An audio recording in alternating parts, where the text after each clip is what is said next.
Anime के starting में हम लोग हमारे मेन कैरेक्टर को देखते हैं जो कि अपने पिछले जिंदगी में एज यूजुअल एक नॉर्मल सा वर्किंग प्रोफेशनल होता है, जो कि अपनी जिंदगी से हर समय की तरह ही परेशान रहता है और वो नॉर्मली ऐसे ही काम कर रहा होता है कि उसकी मौत हो जाती है। और फिर जैसे ही उसकी मौत होती है तो वो अपने इस दूसरी दुनिया में रीइंकारनेट हो जाता है और वही घिसा पिटा चीज जो हर बार होता है रीइंकारनेशन एनिमेज में वही होता है। वो जैसे ही अपने इस दुनिया में आंख खोलता है तो उसे पता चलता है कि वो एक नोबल फैमिली में पैदा हुआ है और उसका नाम है आर्स लोवेंट। ये सारी चीजों को एनालाइज करके वो थोड़ा बहुत खुश होता है कि उसे अब दूसरी बार अपनी जिंदगी को बहुत ही अच्छी तरीके से जीने का मौका मिला है। इस दुनिया के बारे में थोड़ा बहुत वो जानने का कोशिश करता है तो उसे पता चलता है कि जो उसका खानदान है वो एक बड़े से लॉरेंट किंगडम के अंदर छोटा सा एरिया संभालता है और उसके ही जो नोबल फैमिली है वो उसकी फैमिली कहलाती है। इसी तरीके से जो हमारा मेन कैरेक्टर था वो अलग अलग जगह की जो जानकारियां थी इस दुनिया के बारे में उसे इकट्ठा करने लग जाता है किताबों को पढ़ते हुए, और फिर उसे ये पता चलता है कि इस दुनिया में जो है मैजिक भी यूज किया जा सकता है और सब इंसानों के अंदर एक अलग अलग टाइप का कैपेबिलिटीज होती है। इसी के साथ जो आर्स रहता है वो थोड़ा बड़ा हो जाता है और फिर उसके बाद उसे थोड़ा बहुत इंटरेस्ट आना शुरू होता है लोगों के अंदर जो उनका टैलेंट होता है उसे देखने का। फिर हमें पता चलता है कि जो हमारा मेन कैरेक्टर आर्स है उसके अंदर एक ऐसी टैलेंट है जिससे वो एक अप्रेजल स्किल का यूज करते हुए किसी के अंदर भी उनके टैलेंट को पहचान सकता है। आर्स था वो इसी चीज को लेके अपना चला जाता है हर बार अपने जो सोल्जर्स रहते हैं उनकी ट्रेनिंग को देखने के लिए। वहाँ पे पहुंचने के बाद जो सोल्जर्स रहते हैं वो जैसे ही नोटिस करते हैं कि यंग आर्स यहाँ पे आए हुए हैं तो वो सोचते हैं कि जो आर्स है वो बहुत ही ज्यादा एकदम रुचि लेता है सोल्जर्स को ट्रेनिंग करते हुए देख के, शायद से इसको ये सब चीज में बहुत ही ज्यादा इंटरेस्ट है, इसलिए ये बड़े होकर कुछ ना कुछ बड़ा काम करेगा। फिर जो आर्स रहता है वो एक सोल्जर को देख रहा होता है ट्रेनिंग करते हुए जो कि तलवारबाजी में बहुत ही ज्यादा एकदम स्ट्रगल कर रहा होता है। तो अपनी अप्रेजल स्किल्स का यूज करते हुए जो आर्स रहता है वो देखता है कि उसका जो टैलेंट है वो असल में स्वॉर्ड स्किल नहीं है, उसका टैलेंट तो बो एंड आर्चरी में है। इसलिए वो इसी चीज को ध्यान में रखते हुए उसके पास चला जाता है उसका नाम पुकारते हुए। जैसे ही सुनता है वो जो सोल्जर की जो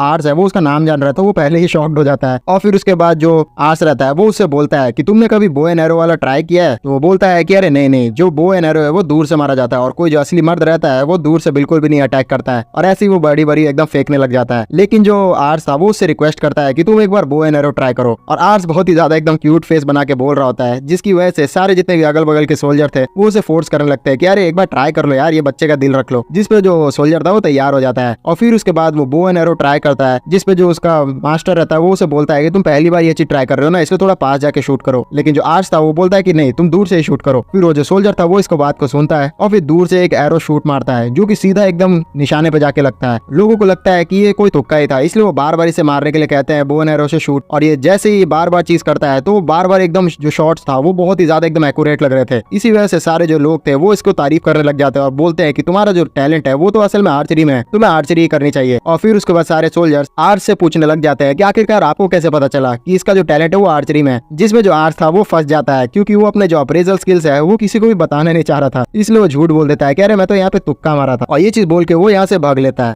जो आर्ट्स की एबिलिटी है अप्रेजल स्किल्स, उसका एक ड्रॉबैक बस यही है कि जो आर्ट्स है वो अपने खुद के ऊपर ही ये एबिलिटी को यूज नहीं कर सकता है। फिर सीन शिफ्ट हो जाता है और हम लोग सारे जितने भी लव एंड फैमिली होती है उनको फैमिली डिनर पे देखते हैं, जहाँ पे जो आर्ट्स के फादर रहते हैं वो इस बार बोलते हैं उससे कि आर्ट्स, मैंने तो सुना है कि तुम यहाँ पे एक बहुत ही अच्छे सोल्जर का जो टैलेंट था छुपा हुआ उसको खोज के लाए हो बा। जिसपे जो आर्ट्स था वो थोड़ा बहुत एकदम पैनिक में आ जाता है और फिर वो हमें बताता है उसके फादर के बारे में जो कि होते हैं रॉबिन लोवेंट, और ये सच में बहुत ही ज्यादा एकदम देखने में सीरियस लगते हैं लेकिन ये बहुत ही ज्यादा ताकतवर भी हैं। ये पहले एक फार्मर हुआ करते थे और अपने टैलेंट का यूज करते हुए ये इतने ज्यादा ताकतवर बने कि आगे चल के ये एक नोबल बन गए। फिर आग के फादर उसे बोलते हैं कि तुमने बहुत ही ज्यादा एकदम अच्छी तरीके से अपने अप्रेजल स्किल्स को यूज करके उसका टैलेंट पहचाना है। मैं सच में बहुत ही ज्यादा एकदम खुश हूँ क्योंकि आगे चल के तुम मेरे उत्तराधिकारी बनने वाले हो, और एक लीडर के पास अगर कोई अप्रेजल स्किल हो तो वो सच में बहुत ही अच्छी एकदम सोल्जर्स की सेना खड़ी कर सकता है जो कि सच में टैलेंटेड हो। इसलिए मुझे पता है कि तुम आगे चल के मेरा पूरा नाम रोशन करोगे और हमारी जो विरासत है उसको आगे लेके जाओगे। और ये चीज बोल के वो अपना जो खाना रहता है वो आज को आगे बढ़ा देते हैं और बोलते हैं कि तुम जल्दी जल्दी खाना खा के जल्दी बड़े हो जाओ क्योंकि मैं चाहता हूँ कि तुम बहुत ही ज्यादा एकदम ताकतवर बनो। तो इस चीज से जो आर्ट्स था वो खुश हो जाता है और फिर उस खाने को एंजॉय करने लग जाता है। इसके बाद जो आर्ट्स था वो बहुत ही ज्यादा एकदम पढ़ाई किया करता है और बहुत सारे जो नॉलेज थे उसको गैदर करता है। इसके बाद उसे पता चलता है कि उसके अंदर जो कोई है टैलेंट है वो है ही नहीं और वो अपने आप को सेव कर ही नहीं सकता है अगर वो किसी का सपोर्ट ना ले तो। इसलिए उसे आगे चल के अगर इस जगह का बहुत ही अच्छी तरीके से एकदम सहायता लेनी है तो फिर उसको बहुत ही ज्यादा एकदम ताकतवर फोर्स इकट्ठा करनी पड़ेगी। और जो उनका किंगडम समरफोर्थ है तो उसका जो राजा है वो बहुत ही ज्यादा करप्ट है, इसलिए जल्दी यहाँ पे रिवोल्ट होगा और हमारे जो सैनिक है उनको लेके मुझे वहाँ लड़ाई करने जाना पड़ेगा, तो मुझे पहले से इसकी तैयारी करके रखनी पड़ेगी। और ये चीज बोल के वो एक बहुत ही अच्छे आदमी को ढूंढने के लिए बाजार में निकल जाता है। जो आर्ट्स रहता है वो बहुत ही ज्यादा छोटा रहता है और वो इधर उधर घूम रहा होता है तो उसे लग रहा होता है कि कोई उसे पहचानेगा नहीं, लेकिन लोग उसे पहचान जाते हैं और बोलते हैं कि आप यहाँ पे अकेले क्यों निकल गए गए हैं। लेकिन आर्ट्स उस चीज का रिप्लाई नहीं करता है और शर्माते हुए इधर उधर भाग जाता है। फिर पूरा दिन जो आर्ट्स था वो अपने अप्रेजल स्किल्स का यूज करते हुए लोगों के टैलेंट पहचान रहा होता है, लेकिन उसे कोई भी एकदम काम का आदमी मिलता ही नहीं है। इसलिए वो निराश हो जाता है और उसकी आंखें भी दर्द होने लग जाती है अप्रेजल स्किल्स लगातार यूज करते हुए। तो थोड़ा निराश बैठा ही हुआ होता है कि उतने ही देर में उसे दिखता है कि एक लड़के को एक आंटी उसके घर से भगा रही होती है। जैसे ये दृश्य अगल बगल के लोग भी देखते हैं तो वो बोलते हैं कि अरे ये तो एक मालकन में से एक है। फिर आर्ट्स हमें बताता है कि मालकन वो लोग होते हैं जो कि अपने किंगडम को छोड़ के एक तरह से बॉर्डर पार करके हमारे सवरफोर्थ में आ जाते हैं और ये लोग यहाँ पे एक इलीगल सिटीजन होते हैं। इसलिए जो नॉर्मल लोग रहते हैं वो इन्हें बहुत ही ज्यादा नीचे ट्रीट किए करते हैं और फिर इन्हें स्लेव्स बना के भी रखते हैं। इन सारी चीजों को इग्नोर करके जो आर्ट्स रहता है वो एक ब्रेड का टुकड़ा लेता है और सीधा पहुंच जाता है उस आदमी के पास और वहां पे उसे ब्रेड का टुकड़ा ऑफर करता है। जितने भी अगल बगल के लोग थे वो इस चीज को देख के शॉक्ड हो जाते हैं और वो बोलते हैं कि यहाँ पे ये कौन बेवकूफ लड़का है जो एक मालकन को खाना दे रहा है। लेकिन आर्ट्स इन सारी चीजों को इग्नोर करता है और फिर अपने अप्रेजल स्किल्स का यूज करता है इस मालकन के ऊपर, जिसमें जैसे ही उसे पता चलता है कि ये जो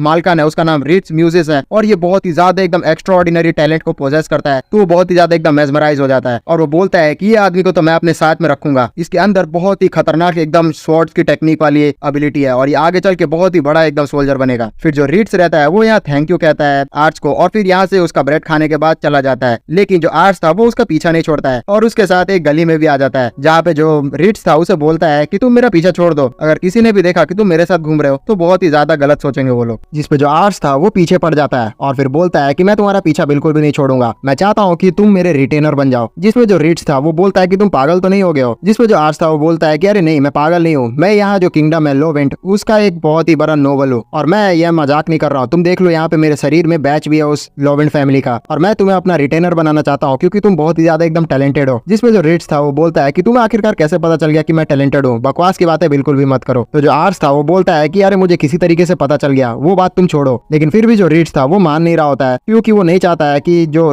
आर्क है उसकी सहायता करने की वजह से उसे लोग बुरा भला बोले। जिसपे जो आर्ट्स था वो समझ जाता है कि जो रिट्स है वो बहुत ही ज्यादा भूखा है, इसलिए वो थोड़ा उसके लालच का फायदा उठाता है और बोलता है कि अगर तुम मेरे साथ चलोगे तो मैं तुम्हें बहुत ही अच्छे अच्छे खाने बना के खिलाऊंगा। इसलिए जो रिट्स था वो मना नहीं कर पाता है और फिर उसके साथ चलने के लिए तैयार हो जाता है। फिर जैसे ही घर पे पहुंचता है रिट्स आर्क के तो वो देखता है, बोलता है कि अरे यार तुम तो सच में बहुत ही ज्यादा बड़े घर में रहते हो, मतलब तुम झूठ नहीं बोल रहे थे। फिर जो आर्ट्स था वो बोलता है अपने सर्वेंट्स को कि जल्द से जल्द इसके लिए खाना बना के लाओ और फिर जो उसके सर्वेंट्स थे वो खाना बना के लाते हैं और आर्ट्स को भी देते हैं और रिट्स को भी देते हैं। लेकिन जो आर्ट्स को खाना मिल रहा था वो बहुत ही ज्यादा एकदम अच्छा था और वो लोग रिट्स को बहुत ही बेकार खाना देते हैं और बोलते हैं कि हम लोग लॉर्ड के जैसा खाना तुम्हें नहीं दे सकते, इसलिए माफ करना। जिसमें जो आर्ट्स था वो गुस्सा हो जाता है और बोलता है कि ये मेरा दोस्त है और मैंने इसे यहाँ पे गेस्ट बना के लाया और तुम लोग मेरे गेस्ट से ऐसा सलूकी करोगे, मैं बिल्कुल भी नहीं चाहता हूँ। और वो अपना जो कुर्सी रहता है वो उसके पास ले जाता है और अपना जितना भी खाना था वो उसे ऑफर करते हुए खिलाता है। इसके बाद जो उसके सर्वेंट्स रहते हैं वो उसे माफी मांगते हैं और जो रिट्स रहता है वो बहुत ही ज्यादा एकदम अच्छी तरीके से खाना खाता है। इसी तरीके से जो खाना खाने के बाद रिट्स चलने के लिए तैयार रहता है और जो सर्वेंट्स रहते हैं वो भी बोलते हैं रिट्स को कि अब तुम्हारा जाने का समय हो गया है। जिसपे जो आर्ट्स था वो बोलता है कि नहीं, मैं यहाँ पे इसे वापस भेजने के लिए नहीं लेके आया हूँ, मैं यहाँ पे इसे अपना रिटेनर बनाना चाहता हूँ। जिसपे जो उसके सर्वेंट्स थे वो शॉक्ड हो जाते हैं और वो बोलते हैं कि एक मालकान को आप अपना रिटेनर बनाना चाहते हैं, बेवकूफ तो नहीं बन रहे। लेकिन जो आर्ट्स था उसने तो सोच लिया था, इसलिए डायरेक्ट अपने फादर रेवन के पास चला जाता है इसकी परमिशन लेने के लिए। जहाँ पे जैसे ही उसके फादर सुनते हैं कि यहाँ पे जो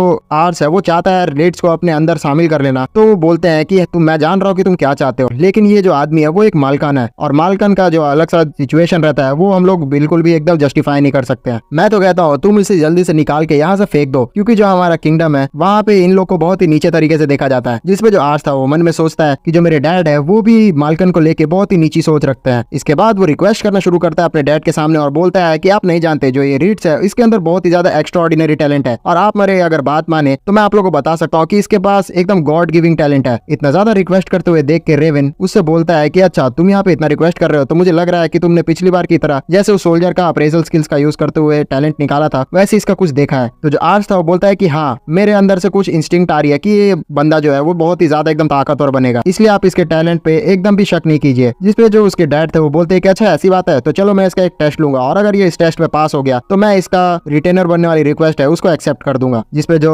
आर्ट्स था वो तैयार हो जाता है और फिर उसके बाद जो डैड थे उसके बोलते हैं कि ठीक है, तो टेस्ट ये होने वाला है कि ये मेरे से एक लड़ाई करेगा और अगर उसमें ये थोड़ा बहुत भी सफल हो जाता है तो मैं इसे पास कर दूंगा। जिसपे जो आर्ट्स था वो डर जाता है क्योंकि जो उसके डैड थे वो सच में बहुत ही ज्यादा एकदम ताकतवर थे और वो बोलता है कि आपको लगता नहीं कि ये 14 साल का लड़का के लिए बहुत ही ज्यादा हो जाएगा। तो जो उसके डैड थे वो बोलता है कि अरे तुम अभी तो बोल रहे थे कि ये बहुत ही ज्यादा टैलेंटेड है, तो क्या तुम्हें शक हो रहा है? फिर जो आर्ट्स था वो टैलेंट देखता है रिट्स का और अपने डैड का। जो रिट्स का टैलेंट होता है वो 90 में से 70 होता है और उसके डैड का 100 में से 94। तो जो उसके डैड थे वो बोलते हैं कि अरे तुम चिंता मत करो, यहाँ पे मैं थोड़ा बहुत इसे एडवांटेज दूंगा जैसे कि हैंडीकैप। तो जो आर्ट्स था वो बोलता है कि अच्छा हाँ, ये अच्छा रहेगा। और फिर उसके बाद जो उसके डैड थे वो उसका टेस्ट लेने के लिए चले जाते हैं, जहाँ पे जो रिट्स था वो देखता है कि आर्स इतना ज्यादा रिक्वेस्ट कर रहा है उसे अपने अंदर रिटेनर बनाने के लिए, तो उससे पूछ डालता है कि आप इतना ज्यादा रिक्वेस्ट क्यों कर रहे हैं, क्या आप मेरे पे दया दिखा रहे हैं। तो जो आर्स था वो बोलता है कि अरे सॉरी, मैं तो तुमसे यहाँ पे परमिशन लेना ही भूल गया था, अगर तुम नहीं बनना चाहते मेरा रिटेनर तो मैं यहाँ पे मना कर देता हूँ वी फादर को। तो जो रिट्स था वो बोलता है कि नहीं नहीं ऐसी बात नहीं है, यहाँ पे जो ऑफर है सच में बहुत ही ज्यादा अच्छा है, कौन नहीं चाहेगा कि यहाँ पे कोई नोबल फैमिली का रिटेनर बन के रहे। लेकिन मुझे अभी भी शक हो रहा है क्योंकि जो लोग हैं वो माल्कन को बहुत नीचे ट्रीट किया करते हैं, लेकिन आप यहाँ पे एकदम उल्टा कर रहे हैं। फिर सीन शिफ्ट हो जाता है और हम लोग ट्रेनिंग ग्राउंड में देखते हैं रेवन, रिट्स और आर्स को। जैसे ही जितने सोल्जर्स थे वो देखते हैं कि यहाँ पे एक मल्कन आया हुआ है, तो वो लोग को समझ नहीं आता है कि आखिरकार यहाँ पे मल्कन क्या कर रहा है। फिर उसके बाद जो रेवन था वो अपने सोल्जर्स को बोलता है कि जल्द से जल्द यहाँ पे 2 प्रैक्टिस स्वॉर्ड लेके आओ, यहाँ पे मैं इस मल्कन का टैलेंट देखने वाला हूँ। और फिर यहाँ इन दोनों के बीच में जो डुअल था वो स्टार्ट होने वाला होता है। फिर उसके बाद जो रेवन था वो नाम पूछता है मल्कन से, जो अपना नाम रिट्स बताता है। और फिर उसके बाद वो उसे बोलता है कि चलो यहाँ पे मैं तुम्हें रूल समझा दूं, अगर तुम यहाँ एक टाइम पीरियड में मुझे अच्छी तरीके से थोड़ा सा भी एक हिट भी लगा देते हो तो तुम जीत जाओगे। और जो रेवन रहता है वो अपना एक ही हाथ से लड़ रहा होता है। जो आर्स था वो सोचता है कि यहाँ पे जो मेरे डैड है वो बहुत ही ज्यादा एकदम ताकतवर स्वॉर्ड्समैन में से एक है, और अगर इसे थोड़ा सा भी अगर हिट लगा दिया रिट्स ने तो वो बहुत ही ज्यादा एकदम ताकतवर माना जाएगा। फिर इसके बाद इन दोनों के बीच में लड़ाई स्टार्ट हो जाती है, जहाँ पे इनिशियल टाइम पे जो रेवन रहता है वो बहुत ही ज्यादा एकदम भारी पड़ रहा होता है, और जो रिट्स रहता है वो बहुत ही ज्यादा स्ट्रगल कर रहा होता है। वो बोलता है मन में कि अगर यहाँ पे लकड़ी के तलवार से भी मुझे थोड़ा सा भी हिट लग जाता तो मैं कट जाता बीच में से, ये रेवन सच में बहुत ही ज्यादा एकदम ताकतवर है। लेकिन जो आर्स था वो नोटिस करता है कि जितने भी सोल्जर्स थे वो यहाँ रेवन को बहुत ही अलग तरीके से देख रहे थे। वो सोच रहे होते हैं मन में कि जो इस बार लॉर्ड है वो बहुत ही ज्यादा एकदम ताकत लगा के लड़ रहे हैं, हमारे साथ जब भी वो लड़ते हैं तो फुल पावर में नहीं लड़ते हैं, लेकिन इस लड़के से ये फुल पावर में लड़ रहे हैं। फिर भी ये जो मल्कन है वो बहुत ही ज्यादा टैलेंटेड लग रहा है क्योंकि ये अभी तक थोड़ा बहुत देर तक होल्ड बैक कर पाया। फिर उसके बाद जो रेवन था वो रिट्स को नीचे गिरा देता है, और फिर उसके बाद बोलता है कि अरे तुम अभी से ही हार गए, अभी तो थोड़ा समय बाकी है। तो जो रिट्स था वो खड़ा हो जाता है और वो मन में सोचता है कि किस तरीके से जो आर्स था उसने उस पर भरोसा दिखाया था, और आर्स ने रिक्वेस्ट किया था कि वो चाहता है कि जो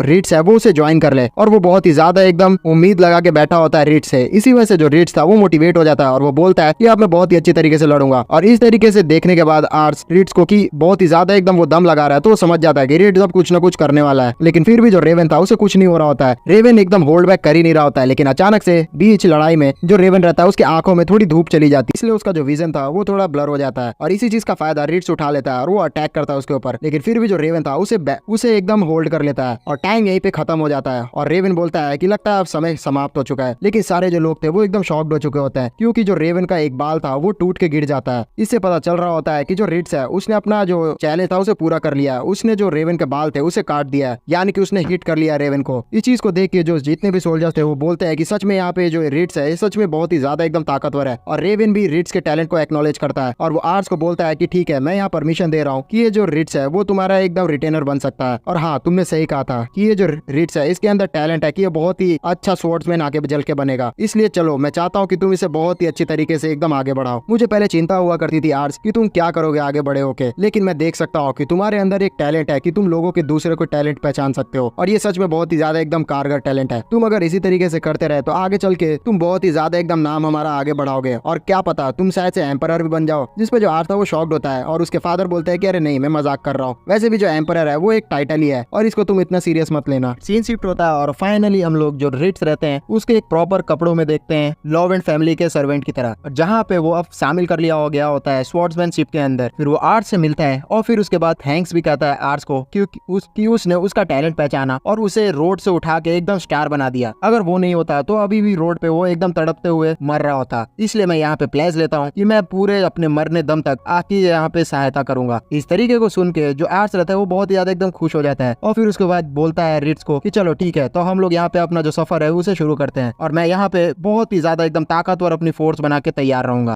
काफी समय बीत जाता है और हमें बताया जाता है कि जो रिट्स है वो अपने ऊपर बहुत ही ज्यादा एकदम मेहनत करने लगता है, और जितने भी लॉवेंट फैमिली के लोग थे वो उसे एक्सेप्ट कर लेते हैं, और सर्वेंट्स भी उसके ऊपर बहुत ही अच्छे तरीके से एकदम काम करते हैं। जो आर्स था वो रिट्स को पढ़ाने में भी हेल्प करता है, और जो रिट्स था वो मन लगा के पढ़ाई भी करता है, जिसकी वजह से जो उसका नॉलेज था वो भी आम लोगों की तरह ही एकदम अच्छी तरीके से हो गया था, और वो अपने ऊपर बहुत ही ज्यादा एकदम मेहनत किया करता था, जिसकी वजह से वो धीरे धीरे ताकतवर भी बन रहा था, और जितने भी सोल्जर्स थे वो उसके दोस्त बन चुके थे। इसी तरीके से वो पूरी तरीके से जो लॉवेंट फैमिली थी उसमें घुल मिल चुका था। फिर जो रिट्स था वो आके आर्ट्स से मिलता है और फिर उसके बाद उसे बोलता है कि आखिरकार आप यहाँ पे क्या कर रहे हैं। जिस पे जो आर्ट्स था वो बोलता है कि मैं तो बस नॉर्मल सा ऐसी कुछ देख रहा था, वैसे मैं तुमसे जानना चाहता हूँ कि आखिरकार तूने आज क्या किया। तो जो रिट्स था वो बोलता है कि मैंने तो यहाँ पे पढ़ाई की, चलो हम लोग यहाँ पे कुछ डिस्कशन कर लेते हैं। जिस पे इन लोग के बीच में बात शुरू होती है, जहाँ पे जो आर्ट्स था वो रिट्स से बोलता है कि तुम्हें क्या लगता है कि जो हमारा किंगडम है वो आखिरकार कहाँ से शुरू हुआ। जो हमारा समरविल किंगडम है वो असल में उस समय से शुरू हुआ है जहाँ पे 200 साल पहले बहुत ही बड़ी एकदम जंग हुई थी और उसमें जो हमारा समरविल का जो रूलर था वो जीत गया था। लेकिन अभी के समय में जो हमारा समरविल है वो बहुत ही ज्यादा एकदम कमजोर हो चुका है, क्योंकि जो रूलर था वो मारा जा चुका है और उसका जो एक छोटा सा बच्चा है वही अभी रूल कर रहा है। और कहा जाता है कि उसके ऊपर पूरा कंट्रोल है भी नहीं इस किंगडम का। जो उसके जितने भी रिटेनर्स है वही लोग यहाँ पे डायरेक्टली और इनडायरेक्टली कंट्रोल कर रहे हैं इस किंगडम को, जिसकी वजह से जितने भी छोटे छोटे प्रोविंस हैं वहाँ के गवर्नर रिवोल्ट कर रहे हैं। और मुझे लगता है कि जल्द ही यहाँ पे एक कोल्ड वॉर भी शुरू हो जाएगी। इसी की वजह से जो मेरे डैड है उन्हें भी वहाँ किंगडम में बुला लिया गया है। तो मैं चाहता हूँ कि जल्द से जल्द सही समय रहते हुए मैं बहुत सारे जो टैलेंटेड लोग हैं उन्हें अपने साइड कर लूँ, जिससे मैं यहाँ अपने डैड की बहुत ही अच्छी तरीके से सहायता कर पाऊंगा। इसी तरीके से इन लोगों के बीच में बहुत सारे डिस्कशंस होते हैं जिसमें ये लोग डिसाइड करते हैं कि इन्हें एक बहुत ही तगड़ी एकदम टीम बनानी होगी। उसके लिए इन लोग को अब निकलना पड़ेगा बहुत ही अच्छे अच्छे टैलेंटेड लोग को खोजने के लिए। फिर जो रीड्स और आर्ट्स रहते हैं वो निकल जाते हैं अपने फादर के पास उनसे परमिशन लेने के लिए, जहाँ पे वो देखते हैं कि जो रेवन है वो तो बहुत ही ज्यादा एकदम कड़ी ट्रेनिंग कर रहा होता है। उसको ट्रेन करते हुए देख के जो आर्ट्स था वो बोलता है मन में कि हाँ मुझे लग रहा है कि यहाँ किंगडम में जो लड़ाई होने वाली है उसके लिए मेरे फादर बहुत ही अच्छी तरीके से एकदम ट्रेनिंग कर रहे हैं। फिर वो अपने फादर को बताता है कि मैं जा रहा हूँ एक और अच्छे रिटेनर को अपने में शामिल करने के लिए। जिसपे जो उसके फादर थे वो बोलते हैं कि अच्छा ये तो बहुत ही अच्छी बात है, लेकिन मैं चाहता हूँ कि तुम इस बार एक ऐसे रिटेनर को अपने अंदर ऐड करो जो कि बहुत ही ताकतवर मेज हो। जिसपे जो रिट्स था वो बोलता है कि हाँ ये बात सच्ची है, क्योंकि जो मेज रहते हैं वो बहुत ही ज्यादा एकदम अच्छी तरीके से जो जंग रहती है उसके रुख को बदल देते हैं। और क्योंकि जो रेवन है वो भी अच्छी तरीके से एकदम मैजिक्स को यूज नहीं कर पाता है, इसलिए जो मेज अगर उनमें शामिल हो जाए तो उन लोग के लिए बहुत ही अच्छी एकदम एबिलिटी का फायदा उठा पाएंगे वो लोग। तो जो आर्ट्स इस चीज के लिए तैयार हो जाता है और फिर जो रिट्स था वो भी निकल जाता है उसके साथ। ये लोग एक अपने किंगडम को छोड़ के दूसरे किंगडम में पहुंच जाते हैं, जहाँ पे ये लोग देखते हैं कि उस किंगडम में जो पॉपुलेशन है वो बहुत ही ज्यादा है और वहाँ का जो किंगडम था वो देखने में बहुत ही ज्यादा अमीर भी लग रहा था। जितने भी लोग थे वो बहुत ही ज्यादा खुश लग रहे थे। इसलिए जो आर्ट्स था वो रिट्स को बोलता है कि मैं आगे चल के जो हमारे किंगडम है उसको भी इतना ज्यादा एकदम खुश बनाऊंगा। फिर जो रिट्स था वो बोलता है आर्ट्स को कि यहाँ पे पॉपुलेशन बहुत ही ज्यादा है, मुझे लगता है कि आपको अपने अप्रेजल स्किल्स का यूज करना चाहिए, जिसकी मदद से आप लोग यहाँ पे अपने जितने भी पोटेंशियल कैंडिडेट है उसको ढूंढ सकते हैं। तो जो आर्ट्स था वो शुरू करता है अपना जो अप्रेजल स्किल्स था उसका स्कैनिंग, और वो जैसे ही पूरे मोहल्ले को स्कैन करता है तो उसे कोई भी एकदम अच्छा एकदम कंटेंडर मिलता ही नहीं है। और इसी तरीके से काफी समय हो जाता है और ये दोनों एकदम निराश एक फाउंटेन के पास बैठे हुए रहते हैं, जहाँ पे जो आर्ट्स था वो हमें बताता है कि किसी भी इंसान का जो टैलेंट है उसको पहचानने के लिए पहले हमें उनका जो नेचुरल बॉर्न टैलेंट है उसे पता करना रहता है। भले ही यहाँ पे कोई इंसान बहुत ही ज्यादा एकदम अपने आप को मजबूत बना लिया हो, लेकिन अगर वो किसी गलत फील्ड में अपने आप को मजबूत बनाया है तो वो अपने हाईएस्ट पोटेंशियल तक पहुंच ही नहीं पाएगा। इसलिए हमें देखना होगा कि वो सही फील्ड में रह के अपने आप को ट्रेन कर रहा है, तभी वो जो बंदा है वो बहुत ही ज्यादा आगे चल के ताकतवर बन पाएगा। इसी तरीके से ये लोग आगे चल के और भी बहुत सारे लोगों को ढूंढना शुरू करते हैं, जहाँ पे इन्हें एक टनल दिखता है और उसकी तरफ से जैसे ये लोग देखते हैं तो ये लोग शॉक्ड हो जाते हैं, क्योंकि इतने खूबसूरत शहर में भी गरीब लोग होते ही हैं। और आर्ट्स इस चीज को देख के बहुत ही ज्यादा एकदम दुखी हो जाता है और वो रिट्स को बोलता है कि हाँ मैं जानता हूँ कि यहाँ पे जो गरीब लोग हैं वो बहुत ही ज्यादा हैं, लेकिन ये जो किंगडम है वो देखने में बहुत ही ज्यादा एकदम अच्छा लग रहा था, लेकिन मैं जानता हूँ कि हर एक अच्छे चीजों के पीछे कोई बुरी चीज भी होती है और मैं बिल्कुल भी नहीं चाहता कि मेरे किंगडम में ऐसी हाल हो गरीब लोगों की। और मैं एक ऐसा किंगडम बनाऊंगा जहाँ पे हर लोग भर पेट खाना खा पाएंगे। और हमें दिखाया जाता है कि इन दोनों का जो बात है वो पीछे से एक लड़की भी सुन रही होती है। फिर ये लोग मार्केट में इसी तरीके से घूमने लग जाते हैं, जहाँ पे ये लोग एक दुकान के पास आके रुकते हैं, जिसमें जो एक शॉपकीपर था वो इन्हें एक ड्रैगन के अंडे बेचने का कोशिश कर रहा होता है। वो जो शॉपकीपर था वो बहुत ही ज्यादा एकदम अच्छी तरीके से अपने जितने भी ड्रैगन के अंडे थे उनको एडवर्टाइज कर रहा होता है, जिससे जो आर्ट्स था वो बहुत ही ज्यादा खुश हो जाता है और वो बोलता है कि आगे चल के मैं भी एक ड्रैगन की सवारी करूंगा। इसलिए वो अंडा खरीदने के लिए तैयार हो जाता है। लेकिन जो रिट्स था वो अचानक से ही अपना जो खंजर रहता है उसे निकालता है और उस शॉपकीपर के गर्दन पे लगा देता है और वो बोलता है कि तुम यहाँ पे मेरे लॉर्ड आर्ट्स को ठगने की कोशिश कर रहे हो। तुम जो भी बता रहे हो ये अंडे बिल्कुल भी ड्रैगन के नहीं हो सकते, क्योंकि जो ड्रैगन का कॉन्टिनेंट था वहाँ से हमारे ट्रेड्स बहुत पहले ही खत्म हो गए थे। और अगर हम मान भी ले कि तुमने अंडरग्राउंड यहाँ पे अंडे लेके आ गए हो तो भी इस कंडीशन में ये जो अंडे है वो हैच ही नहीं कर पाएंगे। और तुम एक साथ इतने सारे रेयर अंडे कैसे लग सकते हो? तुमने हिम्मत कैसे दिखा दी कि तुम लॉर्ड आर्ट्स को ठगोगे मेरे सामने? जो आर्ट्स था वो डर जाता है रिट्स का इस तरीके से रूप को देखे, तो उसके पैर पकड़ लेता है और रोकने की कोशिश करता है उसे और बोलता है कि अरे नहीं कोई बात नहीं, मैं यहाँ पे इसका जो अंडा है वो नहीं खरीदूंगा, इसलिए तुम इसे छोड़ दो। तो जो रिट्स था वो शांत हो जाता है और फिर आर्ट्स मन में सोचता है कि मुझे यहाँ पे संभल के रहना पड़ेगा, क्योंकि अगर मैं यहाँ थोड़ा भी भोला बना और किसी ने मेरे को ठगने की कोशिश की तो रिट्स उसका बुरा हाल कर देगा। फिर लोग आगे बढ़ जाते हैं इसी तरीके से मार्केट में घूमने के लिए, जहाँ पे अचानक से एक लड़की जो रहती है वो आर्ट्स से टकराती है और वो सॉरी बोलते हुए आगे बढ़ जाती है। जहाँ पे जो आर्ट्स था वो समझ नहीं पाता है कि आखिरकार क्या हुआ। तो जो रिट्स था उसे बताता है कि वो जो लड़की है वो आपका बटुआ मार के चली गई। तो आर्ट्स को बोलता बोलता है कि अरे अब मैं यहाँ पे क्या करूँ। तो जो रिच था उसे उठाता और उस लड़की के पीछे दौड़ना शुरू कर देता है। वही रहस्यमय लड़की थी जो कि इनकी बात सुन रही थी। और फिर हमें इस लड़की का शक्ल भी दिखाया जाता है जो कि एक गली में जाके रुक जाती है, जहाँ पे कुछ जो बदमाश लड़के रहते हैं वो इसे टोकते हैं और इसे बहुत ही बुरी तरीके से मुक्का मारते हैं। जिस चीज को जो आर्ट्स था वो भी एकदम सहन नहीं कर पाता है और फिर उन्हें रुकने के लिए बोलता है, जिसपे जो लड़के थे वो मानते नहीं है और फिर आर्ट्स से भी लड़ने के लिए आ जाते हैं। लेकिन जो रिच था वो अकेले ही इनको बहुत ही बुरी तरीके से एकदम पीट डालता है, जिसकी वजह से ये लोग जो लोग थे वो भागना शुरू कर देते हैं। इन सारे लोगों को मजा चखाने के बाद जो रिच रहता है वो इस लड़की के पास आता है और फिर बोलता है कि तुम मेरे लॉर्ड का जो पर्स है वो वापस करो। जिसपे जो लड़की थी वो कुछ बोल नहीं पाती है। तो जो आर्ट्स था वो उससे बोलता है कि मैं चाहता हूँ कि तुम मेरी रिटेनर बन जाओ। तो जो लड़की थी वो भी नहीं समझ पाती है कि यहाँ पे आखिरकार जो आर्ट्स वो चाहता क्या है, लेकिन फिर भी वो आर्ट्स के इस ऑफर को मना कर देती है। जिसपे जो आर्ट्स था वो बोलता है कि आखिरकार तुम क्या कह रही हो। तो जो रिच था वो भी एकदम शॉक्ड होता है कि यहाँ पे जो आर्ट्स है वो इस लड़की को क्यों अपने रिटेनर बनाना चाहते हैं। तो जो आर्ट्स था वो बताता है कि मैंने यहाँ पे अभी अपनी अप्रेजल स्किल्स का यूज किया और मुझे पता चला कि इस लड़की के अंदर एस रैंक की मैजिक एबिलिटीज है और ये अगर बहुत ही ज्यादा अच्छी तरीके से ट्रेन करे तो ये मेरे फादर को भी टक्कर दे सकते हैं मैजिक की एबिलिटीज में।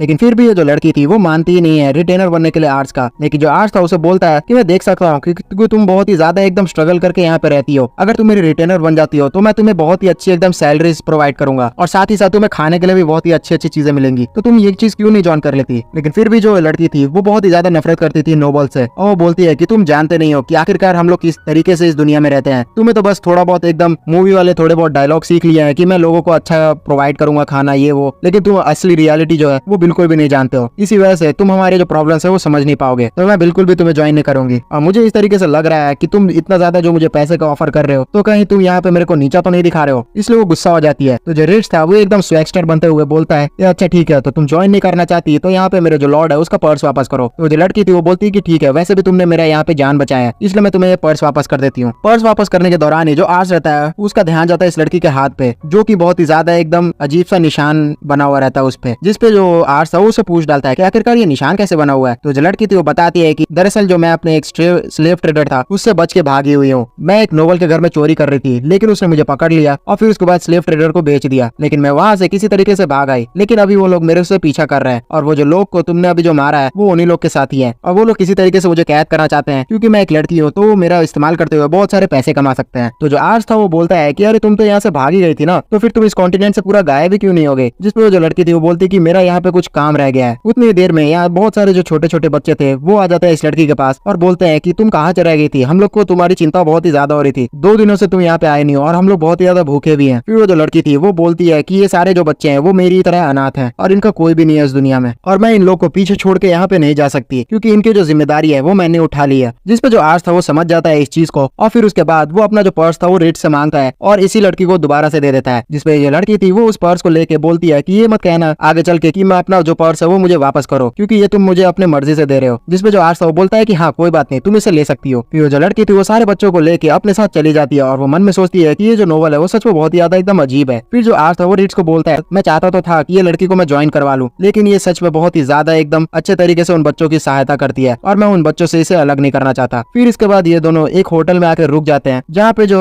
आर्ट्स था वो बहुत ही ज्यादा उदास लग रहा होता है और रिच उसे बोलता है कि आखिरकार आप यहाँ पे इस तरीके से क्यों घूम रहे हैं। जिसपे जो आर्ट्स था वो बोलता है कि मुझे सच में लगता है कि वो जो लड़की थी उसने एकदम सही कहा क्योंकि मैं जो नोवेल हूँ वो एकदम जो ग्राउंड रियलिटी है उसको बिल्कुल भी नहीं समझ सकता हूँ। जिसपे जो रिच था वो कहता है कि मैं उस लड़की का दर्द समझ सकता हूँ, पहले मुझे भी बहुत ही ज्यादा एकदम गलत तरीके से ट्रीट किया करता था जितने भी लोग हुआ करते थे नोवेल्स वाले, इसलिए उसका जो दर्द है वो मैं समझ सकता हूँ। वो नोवेल्स को नफरत करती है और वो ऐसा करती ही रहेगी, लेकिन मैं जानता हूँ कि आप बाकी नोवेल्स की तरह नहीं है क्योंकि आपने मुझे बहुत ही अच्छी तरीके से ट्रीट किया है। ये बातें इन लोगों के बीच में हो ही रही होती है कि उतने ही देर में वहाँ पे जो बच्चे उन लड़कियों के साथ थे वो दौड़ते हुए कहीं जा रहे होते हैं चिल्लाते हुए उसका नाम। जिसपे जो आर्ट्स था वो उनसे पूछता है कि आखिरकार तुम यहाँ पे क्या कर रहे हो। तो जो लड़के थे वो बताते हैं कि यहाँ पे जो हमारी दीदी थी उनको उठा के वही सारे बदमाश लोग लेके चले गए। ऐसे ही उन बच्चों का बात सुनते हैं यहाँ पे आर्ट्स और रिच, तो वो भी तैयार हो जाता है उसकी सहायता करने के लिए। फिर हमें सीन दिखाया जाता है उस लड़की का जहाँ पे वो जो बैंडिट्स है वो उसे पकड़ चुके होते हैं और दोबारा से स्लेव ट्रेडर के पास लेके आ चुके होते हैं। जहाँ पे वो जो लड़की थी वो सोच रही होती है मन में कि आखिरी बार उसने कब रोया था, उसे तो बिल्कुल याद ही नहीं कि आखिरकार उसने रोया कब था आखिरी बार। इसी की वजह से वो आज एक पत्थर बन चुकी है। फिर उसके बाद उसे वो जो बैंडिट्स पकड़ के लेके आए थे स्लेव ट्रेडर के सामने पटक देते हैं और वहाँ पे उसे एक जोर से लात मारते हैं, लेकिन फिर भी वो जो लड़की थी वो रोती नहीं है। जिससे वो जो बदमाश था वो एकदम इरिटेट हो जाता है और वो बोलता है कि यार ये तो रो ही नहीं रही है। जिसपे वो जो स्लेव ट्रेडर का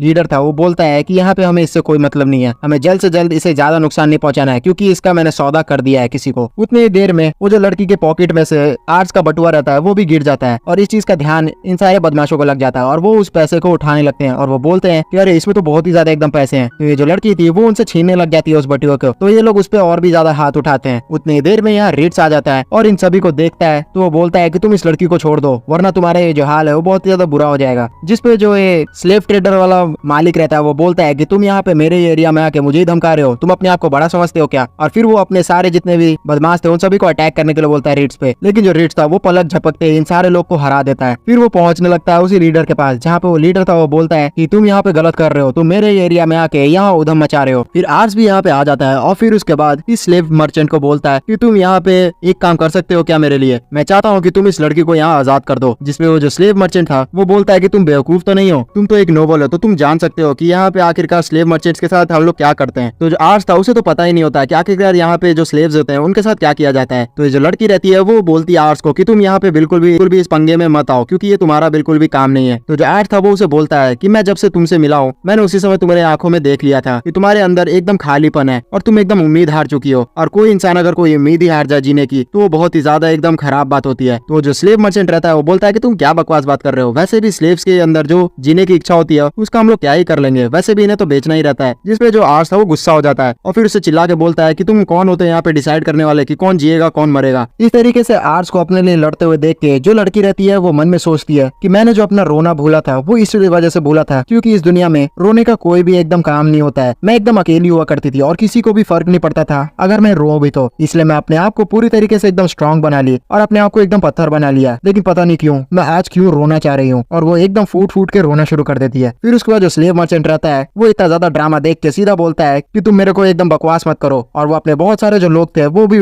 बुला लेता है। जिसके बाद जितने भी लोग आए रहते हैं उन सभी को रिट्स यहाँ पे मजा चखा के एकदम तुरंत ही हरा देता है। तो ये जो स्लेव मर्चेंट था वो एकदम शॉक्ड हो जाता है कि आखिरकार यहाँ पे जो बीस्ट है वो है कौन, ये तो एकदम पतला सुखड़ा लड़का लग रहा है लेकिन ये सच में बहुत ही ज्यादा एकदम ताकतवर है। और ये जो लड़की थी वो भी देख रही होती है कि ये दोनों आखिरकार किस तरीके के लोग हैं। फिर ये जो स्लेव मर्चेंट था वो बोलता है कि ठीक है, लगता है मुझे अब यहाँ पे उस आदमी को बुलाना ही पड़ेगा। इसके बाद वो एक हट्टे कट्टे आदमी को नीचे बुला के लाता है जो कि पहले आर्मी में हुआ करता था लेकिन उसे अपने गलत काम की वजह से वहाँ से निकाल दिया गया था। इसके बाद वो जो आदमी था वो देखता है जैसे कि यहाँ पे सारे जितने भी लोग हैं उसको ये छोटे बच्चे ने मारा है। तो वो बोलता है कि ये बच्चा ऐसे कैसे मार सकता है उनको। तो जो रिट्स था वो बोलता है कि आज मैं तुझे भी मारूंगा। जिससे वो आदमी था वो गुस्सा हो जाता है और वो रिट्स की तरफ बढ़ना शुरू करता है। जिसपे जो लड़की थी वो चिंता में आ चुकी होती है और वो आर्ट्स को बोलती है कि कहीं यार रिट्स को कुछ होना चाहिए, ये आदमी बहुत ही ज्यादा एकदम ताकतवर है। तो जो आर्ट्स था वो अपनी अप्रेजल स्किल्स यूज करता है उस मोटे पे और वो हंसता है और वो बोलता है कि तुम चिंता मत करो, यहाँ पे रिट्स को कुछ भी नहीं होगा। उसके बाद हम लोग देखते हैं कि जो रिट्स है वो बहुत ही अच्छी तरीके से अपने एक्रोबैटिक स्किल्स का यूज करते हुए उस मोटे आदमी को भी हरा देता है। तो जो लड़की थी वो और भी ज्यादा एकदम शॉक्ड होती है और वो बोलती है कि सच में ये जो आदमी है ये बहुत ही ज्यादा एकदम ताकतवर है। और आर्ट जो था वो बोलता है कि मैंने पहले ही उस मोटे के अप्रेजल स्किल से टैलेंट देख लिया था और उसका कोई भी टैलेंट आस पास नहीं है रिट्स के। फिर वो जो स्लेव ट्रेडर था वो डर जाता है और वो बोलता है कि तुम यहाँ पे क्या कर रहे हो, तुम जानते हो ना कि मैं एक स्लेव ट्रेडर हूँ और यहाँ का जो किंगडम है वो भी मुझे एक्नॉलेज करता है। तो जो एड्स था वो बोलता है कि हाँ मैं जानता हूँ, इसलिए मैं यहाँ पे तुम्हें पैसे दे रहा हूँ और मैं चाहता हूँ कि तुम शार्लेट को मुझे बेच दो। ये सुन के जो शार्लेट रहती है वो भी एकदम शॉक्ड हो जाती है। जिसपे जो स्लेव ट्रेडर रहता है वो मान नहीं रहा होता है और वो बोलता है कि तुम जानते नहीं हो बिजनेस ऐसे नहीं चलता है। तो जो रिट्स था वो आता है एकदम डरावनी तरीके से देखते हुए और वो बोलता है कि तुम जानते हो कि जितने भी स्लेव ट्रेडर के मार्केट रहते हैं उसमें तुम्हारा जबान काम आता है और अगर यहाँ पे हम लोग जबरदस्ती तुम्हारे किसी गुलाम को चुरा के ले गए तो तुम्हारा जो पूरा मार्केट है वो एकदम खराब हो जाएगा और तुम्हारे नाम भी खराब हो जाएगी। इसलिए तुम यहाँ पे बहाना दे सकते हो कि किसी ने तुम्हें हाई प्राइस देके स्लेव को ले लिया तो तुम्हारा नाम भी बना रहेगा और अगर तुम ऐसा नहीं करते हो तो मैं तुम्हें बर्बाद कर दूंगा। तो इतने ज्यादा एकदम डरावने धमकी को देख के वो जो स्लेव ट्रेडर था वो इस लड़की को बेचने के लिए तैयार हो जाता है। फिर इसके बाद जो आर्स था वो भी खुश हो जाता है इस चीज को सुन के और ये जो सारे लोग रहते हैं वो स्लेव मर्चेंट की दुकान से बाहर निकल के आ जाते हैं जहाँ पे जो लड़की रहती है। फिर उसके बाद अपना नाम बताती है जो कि होता है शार्लेट रैथ और फिर उसके बाद वो बोलती है कि तुम थोड़ा समय तक रुक सकते हो क्या, मैं तुम्हें कहीं एक जगह लेके जाना चाहती हूँ। तो जो आर्स था वो तैयार हो जाता है और फिर उसके बाद ये जो लड़की थी वो उन्हें एक चढ़ते चढ़ते पहाड़ के ऊपर लेके आ जाती है जहाँ पे जो आर्स था वो पहाड़ चढ़ते थक जाता है। फिर एक पहाड़ पे आने के बाद वो एक बहुत ही अच्छी तरीके से व्यू दिखाती है उन सभी को। उस पहाड़ से इस पूरे सिटी का एकदम बहुत ही अच्छा व्यू दिख रहा होता है। तो जो आर्स था वो उससे पूछता है कि आखिरकार तुम यहाँ पे हमें क्यों दिखा रही हो ये चीज। तो जो लड़की थी शार्लेट वो बोलती है कि तुमने मुझसे जैसा कि कहा था कि तुम चाहते हो एक ऐसी जगह बनाना जहाँ पे कोई भी गरीब ना रहे, तो क्या तुम यहाँ पे सही में बनाने वाले हो और तुम ऐसा क्यों चाहते हो। तो जो आर्स था वो बोलता है कि मैं ऐसा इसलिए चाहता हूँ क्योंकि मुझे बच्चों की स्माइल बहुत ही ज्यादा एकदम अच्छी लगती है। तो जो शार्लेट थी वो बोलती है कि क्या यहाँ पे तुम बकलोली बतिया रहे हो, तुम तो खुद ही बच्चे हो। तो आर्स मन में सोचता है कि पिछली जिंदगी में मैं जितना भी एकदम थका हुआ रहता था, जब भी मैं बच्चों की स्माइल देखा करता था मेरे अंदर एकदम एनर्जी बढ़ जाती थी और इस जिंदगी में भी ऐसा ही है। बच्चों की स्माइल से हमें एक होप दिखाई देती है और अगर तुम्हारी जिंदगी में कोई होप ही ना रहे तो तुम्हारे जिंदा रहने का कोई भी फायदा नहीं है। इसलिए मैं चाहता हूँ कि इस दुनिया में जो बच्चे हैं बहुत ही ज्यादा एकदम अच्छी तरीके से रहे। इस तरीके के रिप्लाई को देख के जो शार्लेट और रिट्स रहते हैं वो एकदम खुश हो जाते हैं आर्ट्स से, और वो बोलते हैं कि ठीक है, फिर मैं यहाँ पे तुम्हारे लिए काम करने के लिए तैयार हूँ। तो जो रिट्स रहता है वो अपने पॉकेट में से एक लॉकेट निकालता है जो कि एक मैजिक इनहेंसमेंट वाली चीज रहती है, और वो इस चीज को शार्लेट को देता है और वो बोलता है कि मैं तुम पे शक तो नहीं कर रहा हूँ, लेकिन मैं देखना चाहता हूँ कि तुम्हारे अंदर कैसी कैपेबिलिटीज है, इसलिए इस चीज को पहनो और अपना जो मैजिक है उसे ट्राई करो। फिर उसके बाद वो जो लड़की रहती है वो इस चीज के लिए तैयार हो जाती है, लेकिन वो रिट्स को बोलती है कि मुझे बिल्कुल भी मैजिक करना नहीं आता है क्योंकि मैंने आज तक मैजिक किया ही नहीं है। तो जो रिट्स था वो उसे बोलता है कि तुम चिंता मत करो, मैं यहाँ पे थोड़े बहुत एकदम मंत्र उच्चारण तुम्हें सिखाऊंगा जिसका यूज करते हुए तुम मैजिक कर सकती हो। फिर वो एक सिंपल सा मैजिक उसे बताता है जिसे जो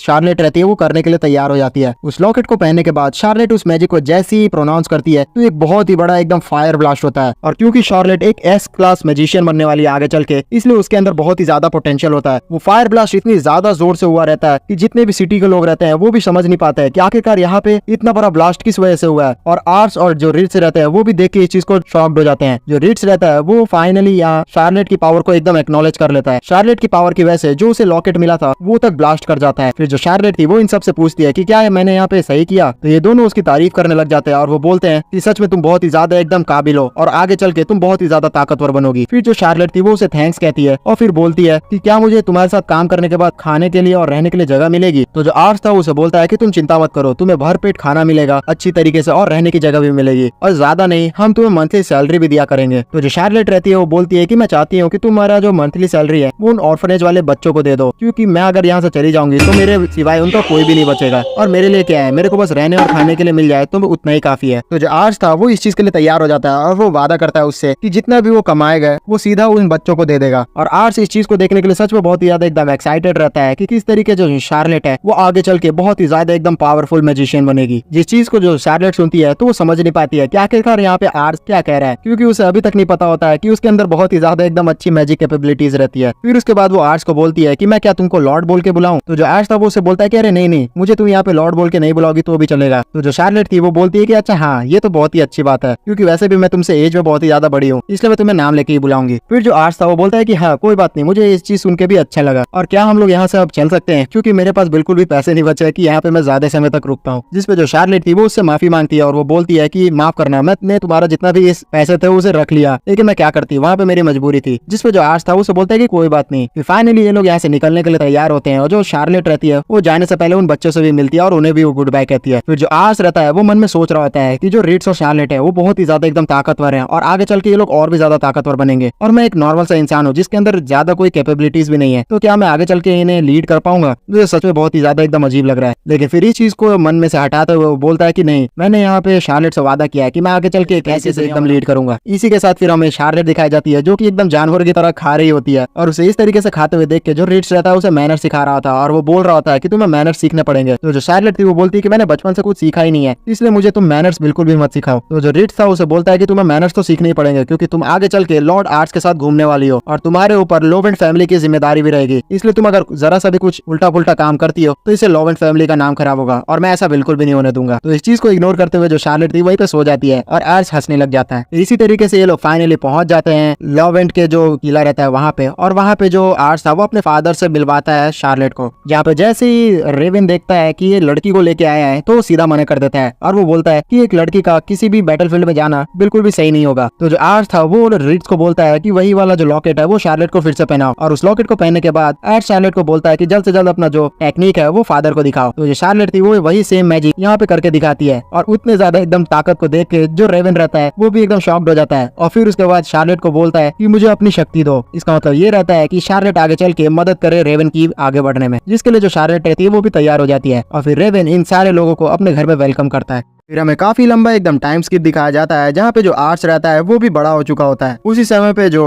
आर्ट्स के फादर रेवन रहते हैं वो भी लड़ाई पे जिगए हुए होते हैं, क्योंकि इनके किंगडम में अब लड़ाई भी शुरू हो चुकी होती है। लेकिन यहाँ पे खुशी की बात ये रहती है कि रेवन के फादर की जो सोल्जर्स रहते हैं वो बहुत ही अच्छा एकदम आउट परफॉर्म कर रहे होते हैं, क्योंकि उनके टीम में अब शार्लेट आ चुकी होती है, और शार्लेट अब बहुत ही ज्यादा एकदम ताकतवर मेज बन चुकी होती है। जितने भी सोल्जर्स थे वो उसका बहुत ही ज्यादा एकदम रिस्पेक्ट से स्वागत किया कर रहे होते हैं, क्योंकि वो जब भी अपना जंग में आगे जाती है तो वो पहले से ही जो पल रहा था लोवेंट फैमिली का वो भारी कर देती है। इसी वजह से वो बहुत ही ज्यादा एकदम फेमस हो चुकी होती है। धीरे धीरे करके जितने भी लोवेंट फैमिली के सोल्जर्स रहते हैं उनमें बहुत ही ज्यादा एकदम कॉन्फिडेंस भी आ चुका होता है और साथ ही साथ जो उनकी सेना रहती है वो बहुत ही ज्यादा मजबूत होते जा रही होती है, क्योंकि जो आर्ट्स रहता है वो अपने अप्रेजल स्किल्स का यूज करते हुए बहुत ही अच्छे अच्छे लोगों को रिक्रूट कर रहा होता है। और दूसरा खुशखबरी का बात ये होता है कि अब फाइनली आर्ट्स के 2 छोटे भाई बहन भी पैदा हो चुके होते हैं और आर्ट्स जैसे ही उनमें अप्रेजल स्किल्स से पता करता है उनकी टैलेंट, तो उसे पता चलता है कि ये दोनों भी बहुत ही ज्यादा एकदम अच्छे बनेंगे आगे चल के। थोड़ी देर में जो रिच रहता है वो भी आ जाता है आर्ट्स के पास और उसे बताता है कि हमारे गुप्तचरों ने बताया है कि अभी हाल ही में हमारे किंगडम के एक जंगल के अंदर 2 भाइयों के बारे में पता चला है जो कि बहुत ही ज्यादा एकदम टैलेंटेड लग रहे होते हैं, इसलिए हमें जल्दी जाके उन्हें अपने सेना में रिक्रूट कर लेना चाहिए। इसके लिए जो आर्ट्स रहता है वो भी एकदम एक्साइटेड हो जाता है और चलने के लिए तैयार होता है। फिर हमें घोड़े पे एकदम बैठे हुए शार्लेट, आर्ट्स और रिच दिखाया जाते हैं जो कि उन लड़कों से मिलने के लिए जा रहे होते हैं। लेकिन यहाँ पे जो घोड़ा रहता है वो बहुत ही ज्यादा एकदम धीरे चल रहा होता है क्योंकि उसके ऊपर बहुत सारे लोग बैठे हुए रहते हैं, जिसपे जो रिट्स और शार्लेट रहते हैं इन दोनों के बीच में बहुत ही ज्यादा बहस हो रही होती है और ये दोनों एक दूसरे को ब्लेम कर रहे होते हैं कि वो ये दोनों मोटा हो चुके हैं, इसलिए ये जो घोड़ा है बहुत ही ज्यादा धीरे चल रहा है। इसी बहस के साथ ये लोग फाइनली पहुंच जाते हैं उस जगह पे जहाँ ये लोग जाना चाहते थे। अचानक से इनके सामने एक सुअर आ जाता है, तो इन लोगों को पता नहीं चलता है कि ये कहाँ से आ गया। उतने देर में उस सुअर को कोई लोग मार देते हैं और उन सुअर को मारने वाले लोग जैसे ही वहाँ पे आते हैं तो वो इन सभी से माफी मांगने लग जाते हैं।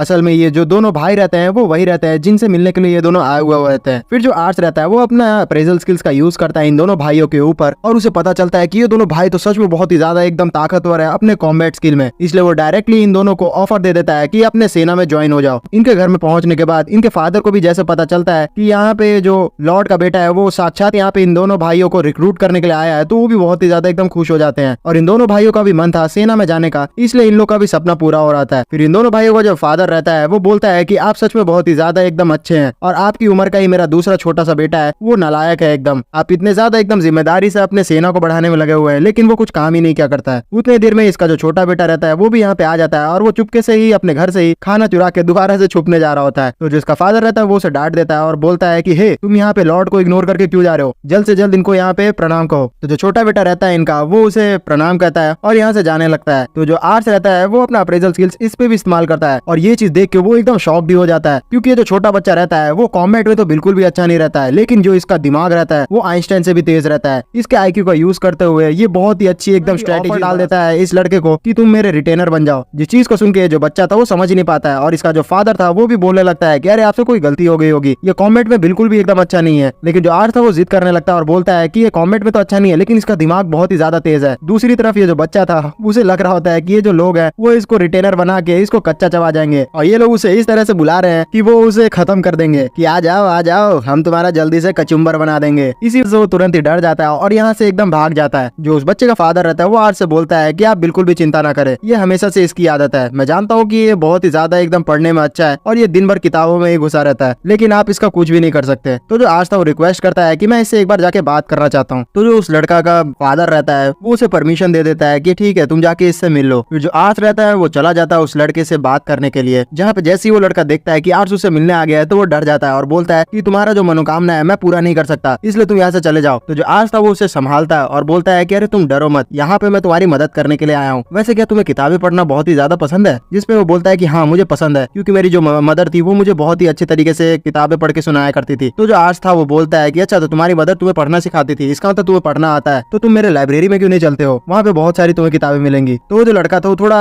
तैयार होता है चलने के लिए, लेकिन फिर उसके बाद फिर से वो शांत हो जाता है और बोलता है कि नहीं मैं तुम्हारे एकदम इस बहकावे में नहीं आऊंगा, मैं अकेले तो बिल्कुल भी नहीं जाने वाला, अगर मेरे दोनों भाई मेरे साथ चलेंगे तभी मैं तुम्हारा लाइब्रेरी देख सकता हूँ। इसके लिए जो आर्ट्स था वो तैयार हो जाता है। तो ये जो लड़का था वो भी चल देता है लाइब्रेरी देखने के लिए और उस लड़के के दोनों भाई भी आए हुए रहते हैं। फिर फाइनली अपने घर पे लाने के बाद आर्ट्स जो छोटा बच्चा रहता है जिसका नाम रोजेल रहता है उसको अपना लाइब्रेरी दिखाता है और उस लाइब्रेरी को देखकर रोजेल एकदम पागल ही हो जाता है। तो जो आर्ट्स था वो बोलता है कि रोजेल तुम्हें कोई भी चिंता हो और कोई भी प्रॉब्लम हो तो तुम इस रिट्स से बात कर सकते हो, ये तुम्हारे बगल में ही रहेगा, मैं थोड़ी देर के लिए काम से जा रहा हूँ, अगर तुम्हें कोई प्रॉब्लम होगा तो तुम इसे बता देना। और ये चीज बोल के रोजेल को वो लाइब्रेरी में छोड़ के चला जाता है। फिर काफी समय बाद जो आर्ट्स रहता है उसे याद आता है कि अरे नहीं मेरे को तो बहुत ही ज्यादा टाइम हो गया, कहीं वो बच्चा भाग तो नहीं गया होगा। और वो तेजी से नीचे आता है लाइब्रेरी में और रिट्स से पूछता है कि कहीं वो चला तो नहीं गया। तो जो रिट्स था वो बोलता है कि नहीं यहाँ पे तो इसने बहुत सारी एकदम किताबें पढ़ ली है, इसलिए एकदम थक के यहाँ पे गिर चुका है। तो जो आर्ट्स था वो उसका स्टेटस चेक करता है तो उसे पता चलता है कि इतनी ही देर में इसने अपना 10% इंटेलिजेंस बढ़ा लिया, ये सच में बहुत ज्यादा एकदम अच्छा है। दूसरी तरफ जो रोसेल के भाई रहता है वो बोल रहे होता है कि पता नहीं है दिन भर किताबों में क्यों घुसा हुआ रहता है, इसे पढ़ना तो आता नहीं है। तो जो आर्ट्स था वो बोलता है कि क्या बोल रहे हो तुम, इसे पढ़ना कैसे नहीं आता है? तो दोनों भाई बताते हैं कि बचपन से हम लोग किताबों से कभी रूबरू हुए ही नहीं है, तो पता नहीं इसने पढ़ना कहाँ से स्टार्ट किया। तो जो रोजेल था वो उठ जाता है उतनी देर में और वो बोलता है कि हाँ मैं पढ़ना जानता हूँ, मेरी मदर ने मुझे बहुत पहले स्टोरी पढ़ के सिखाया करती थी और उनको ही देखते देखते मैं पढ़ना सीख चुका हूँ। तो इस चीज को सुन के ये जो दोनों भाई थे वो एकदम शॉक्ड हो जाते हैं और वो बोलते हैं कि तुम क्या बात कर रहे हो, जिस समय मदर तुम्हें स्टोरी सुनाया करती थी उस समय तो तुम 3 साल के थे, तो तुम्हें पढ़ना कैसे आ गया। तो जो रोजेल रहता है वो बोलता है कि तुम क्या बात कर रहे हो, मेरे को तो यहाँ तक जब से मैं पैदा हुआ तब से एक एक चीज याद है अपने बचपन की। तो जो आर्स रहता है उसे तो समझ में आ चुका होता है कि ये जो रोजेल है वो बिल्कुल भी आम बच्चा नहीं है और इसका दिमाग बहुत ही ज्यादा एकदम तेज है। ये सारे तीनों भाई रहते हैं वो अपने घर की तरफ निकल जाते हैं और आर्स बात करने लगता है रीड से कि मुझे ये लड़का अपने टीम में चाहिए। और पता नहीं क्यों जो लड़का है बहुत ही ज्यादा अंडर कॉन्फिडेंट रहता है और इसे लगता है कि ये अपने भाइयों से कमजोर है, लेकिन हमें किसी तरीके से इसे भरोसा दिलाना होगा कि ये बहुत ही ज्यादा एकदम अच्छा है। तो फिर ये प्लान कुछ दिमाग में सोचता है और फिर अगले दिन इनके घर पे पहुंच जाता है और वहां पे फिर वो बोलता है रोजल से कि रोजल मैं चाहता हूँ कि तुम अपना दिमाग चला के एक ऐसा ट्रैप बनाओ जिससे तुम बहुत सारे जो जानवर है उनको कैद कर पाओ। तो जो दोनों बड़े भाई थे वो बोलते हैं कि ट्रैप बना के, माय लॉर्ड अगर आप बोले तो मैं बहुत ही ज्यादा अपना टैलेंट का यूज करते हुए सारे जितने जानवर है उन सभी को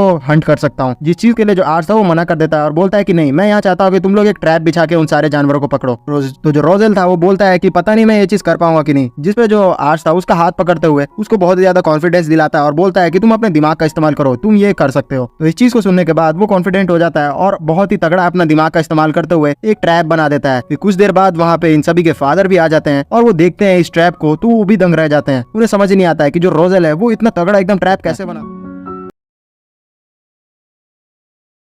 नेक्स्ट सीन में हमें दिखाया जाता है कि जो आर्स के फादर थे उनकी तबीयत बहुत ही ज्यादा खराब हो गई थी। इस वजह से आर्स उनकी चिंता करते हुए उन्हें बोलता है कि फादर आपको अब लड़ाई में नहीं जाना चाहिए, आप कहे तो मैं आपकी जगह सेना का नेतृत्व करने के लिए चला जाता हूँ। जिसको उसके फादर बहुत ही ज्यादा गुस्सा हो जाते हैं और उसे बोलते हैं कि अभी तुम्हारी उम्र नहीं हुई है, तुम चुपचाप यहाँ पे रह के इस जगह को संभालोगे। दरअसल आर्स का जो किंगडम था उसके अंदर उसके किंग की डेथ हो गई थी। दरअसल जो आर्स का किंगडम था उसमें जो उसके किंग थी उसकी डेथ हो गई थी। उसके बाद किंग के जो दोनों बेटे थे उनमें राज सिंहासन को हड़पने के लिए जंग हो रही थी। उसमें से एक जो बेटा था जो कि छोटा था वो बहुत ही ज्यादा जालसाजी करने की कोशिश कर रहा था, लेकिन बड़ा बेटा अपनी काबिलियत को दिखाते हुए सारे लोगों को अपना दिल में सारे लोगों का दिल जीत रहा था। इसी बातों बातों में आर्स के फादर आर्स को बोलते हैं कि तुम अभी इसकी चिंता बिल्कुल भी मत करो, दरअसल तुम्हें तो अभी चिंता किसी और चीज की करनी चाहिए। तुम्हें पता है कि नहीं, आज तुम्हारी फियांसे आ रही है तुम्हें देखने के लिए। और जैसे सुनता है कि उसकी फियांसे भी है तो वो शर्माने लग जाता है और बोलता है मुझे इसके बारे में अभी तक किसी ने बताया क्यों नहीं था। तो उसके फादर बोलते हैं बताया तो था यार, गजब बोल रहे हो तुम। फिर उसके बाद वो एक लेटर निकाल के देते हैं उसे, जिसपे आर्स काफी ज्यादा एकदम पैनिक में आ जाता है। वो तेजी से जाता है शार्लेट और रिट्स के पास और उन्हें बोलता है कि दोस्तों एक मुसीबत आ गई है, आज एक फियांसे मुझसे मिलने के लिए आ रही है। जिसपे शार्लेट बोलती है कि अरे वाह, तुम फियांसे भी आ गई तुम्हारी, मुझे लगा था कि तुम मुझसे शादी करोगे। और वो ये चीज उसे छेड़ते हुए कह रही होती है। जिसपे आर्स बोलता है अभी मजाक का समय नहीं है, मुझे पता भी नहीं कि मुझे उससे कैसे मिलना चाहिए। उतने में ही जो आर्स की फियांसे थी वो वहाँ पे आ जाती है और जैसे ही जो आर्स था उसे देखता है तो वो अपने अप्रेजल स्किल्स को यूज करता है, लेकिन देखने में वो बहुत ही ज्यादा खूबसूरत लग रही थी। तो आर्स मन में ये भी सोच रहा था कि क्या उसकी किस्मत इतनी अच्छी है कि इतनी सुंदर वाइफ उसे मिलेगी। लेकिन जैसे ही वो अपनी वाइफ की अप्रेजल का स्किल देखता है तो उसे पता चलता है कि उसके वाइफ के अंदर एम्बिशंस और डिप्लोमेसी काफी ज्यादा हाई है। इसका मतलब कि ये बहुत ही चालाक लड़की है, ये कुछ ना कुछ अपने मन में छुपा के ही रखती है। इस वजह से उसे ऐसा लगने लगता है कि कहीं ये इनके राज सिंहासन में मुसीबत फैलाने के लिए तो नहीं आई है। लेकिन फिर भी जो आर्स था उसे वेलकम करना पड़ता है अपनी फियांसे को, और फियांसे का नाम मैं बताना भूल गया था, उसका नाम लीशिया है। लीशिया महल में आते ही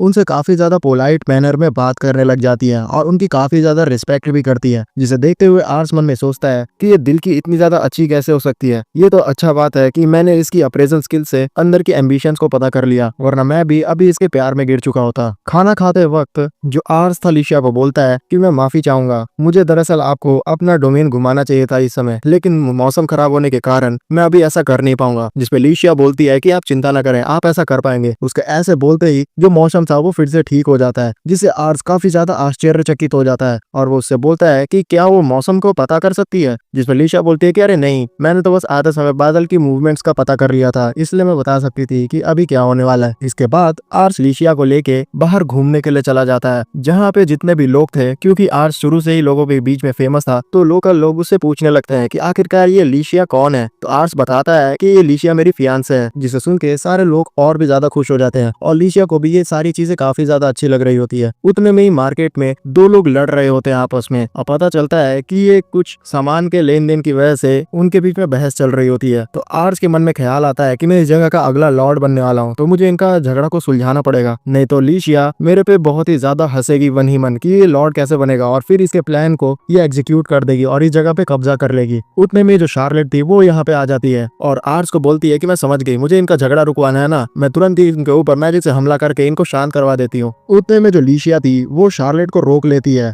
जिसपे शार्लेट बोलती है तुम्हारी प्रॉब्लम क्या है, जिसपे लीशिया तुरंत ही शार्लेट को बोलती है कि आप वही है ना लेजेंडरी मैजिक यूजर, मैं आपकी बहुत ही बड़ी फैन हूँ, क्या आप मेरे से हाथ मिलाएंगी, जिसपे शार्लेट उसकी डिप्लोमेसी के आगे पिघल जाती है। फिर लीशिया आगे बढ़ती है और उन दोनों आदमियों को बोलती है कि मैं आपकी प्रॉब्लम को समझ रही हूँ, जिसपे वो दोनों आदमी बोलते हैं कि आप कौन है दरअसल। तो ये बोलती है कि मैं इस जगह के आगे बनने वाले लॉर्ड की फियांसे हूँ, यानी आर्च की। तो वो लोग ये चीज सुन के काफी खुश हो जाते हैं और बोलते हैं कि सच में हमारे लॉर्ड आर्च की किस्मत काफी अच्छी है, उन्हें काफी खूबसूरत बीवी मिलने वाली है। फिर लीशिया बताती है कि आपकी जो भी प्रॉब्लम है मैं उसको सॉल्व जरूर करूंगी, आपकी यही प्रॉब्लम है ना क्योंकि अब ये आदमी खरीदने के लिए तैयार ही नहीं है, तो ठीक है मैं आपकी तरफ से उस सामान को खरीद लूंगी। और इसी तरीके से वो उन दोनों का झगड़ा ही सुलझा देती है और सारा क्रेडिट आर्स को दे देती है, जिस पे वो लोग खुश होते हुए आर्स को बोलते हैं कि लॉर्ड आपने इतने छोटे से झगड़ा के लिए भी हमारे सामने सुलझाने के लिए आए, सच में आप बहुत ही ज्यादा अच्छे हैं। आर्स एकदम समझ ही नहीं पाता है कि ये यहाँ पे क्या हो गया और लीशिया सच में कितनी ज्यादा चालाक है। इस झगड़े को सुलझा लेने के बाद ये लोग जब यहाँ से जाने लग जाते हैं तो शार्लेट फिर भी बोलती है लीशिया को कि भले ही तुमने ये झगड़ा सुलझा दिया हो लेकिन फिर भी मैं तुम्हें उतनी पसंद नहीं करती हूँ, तुमने मेरा अप्रूवल अभी तक नहीं पाया है। और ये बोलते हुए वो यहाँ से चली जाती है। फिर लीशिया और आर्स एक जगह पे अकेले बच जाते हैं जहाँ पे लीशिया आर्स से एक सवाल पूछती है और उससे बोलती है कि प्लीज आप सच ही जवाब दीजिएगा, जिसपे आर्स बोलता है कि मन में सोचते हुए मुझे कहीं ना कहीं इसके सवाल का जवाब थोड़ा दिमाग से देना पड़ेगा। फिर लीशिया पूछती है डायरेक्टली कि आपको किस तरह के लोग पसंद है। ये चीज का सवाल सुनते हुए आर्स एकदम शर्माने लग जाता है और बोलता है कि ये किस तरीके का सवाल पूछ रही है लीशिया, लेकिन फिर वो दिमाग लगाते हुए जवाब देता है कि मुझे उस तरीके के लोग पसंद है जो कि अपने मन में कुछ भी बात नहीं छुपा के रखते हैं। तो लीशिया चुपचाप इस बात को सुनती है और बोलती है कि ठीक है मैं समझ गई और फिर वहां से चली जाती है। इसी के बाद रात हो जाती है और आर्स अपने कमरे में सोने के लिए जा रहा होता है, लेकिन जैसे ही वो बेड के अंदर घुसने को तैयार होता है तो उसे सामने लीशिया दिखती है और वो एकदम डर के मारे चीखने वाला होता है कि लीशिया उसे मुंह पकड़ को शांत करवा देती है। फिर लीशिया उसे बोलती है कि आखिरकार तुम यहाँ पे आई गए, मैं काफी देर से तुम्हारा वेट कर रही थी। तब आर्स बोलता है तुम्हें मेरे कमरे के बारे में किसने बताया। तो लीशिया बोली कि मैं तो बस पूछी लोगों से कि तुम्हारा कमरा कहाँ है तो मुझे पता चल गया। आर्स बोलता है कि आखिरकार तुम यहाँ पे क्यों आई हो, जिसपे लीशिया बोलती है मैं तो बस तुम्हारा शॉकिंग चेहरा देखना चाहती थी,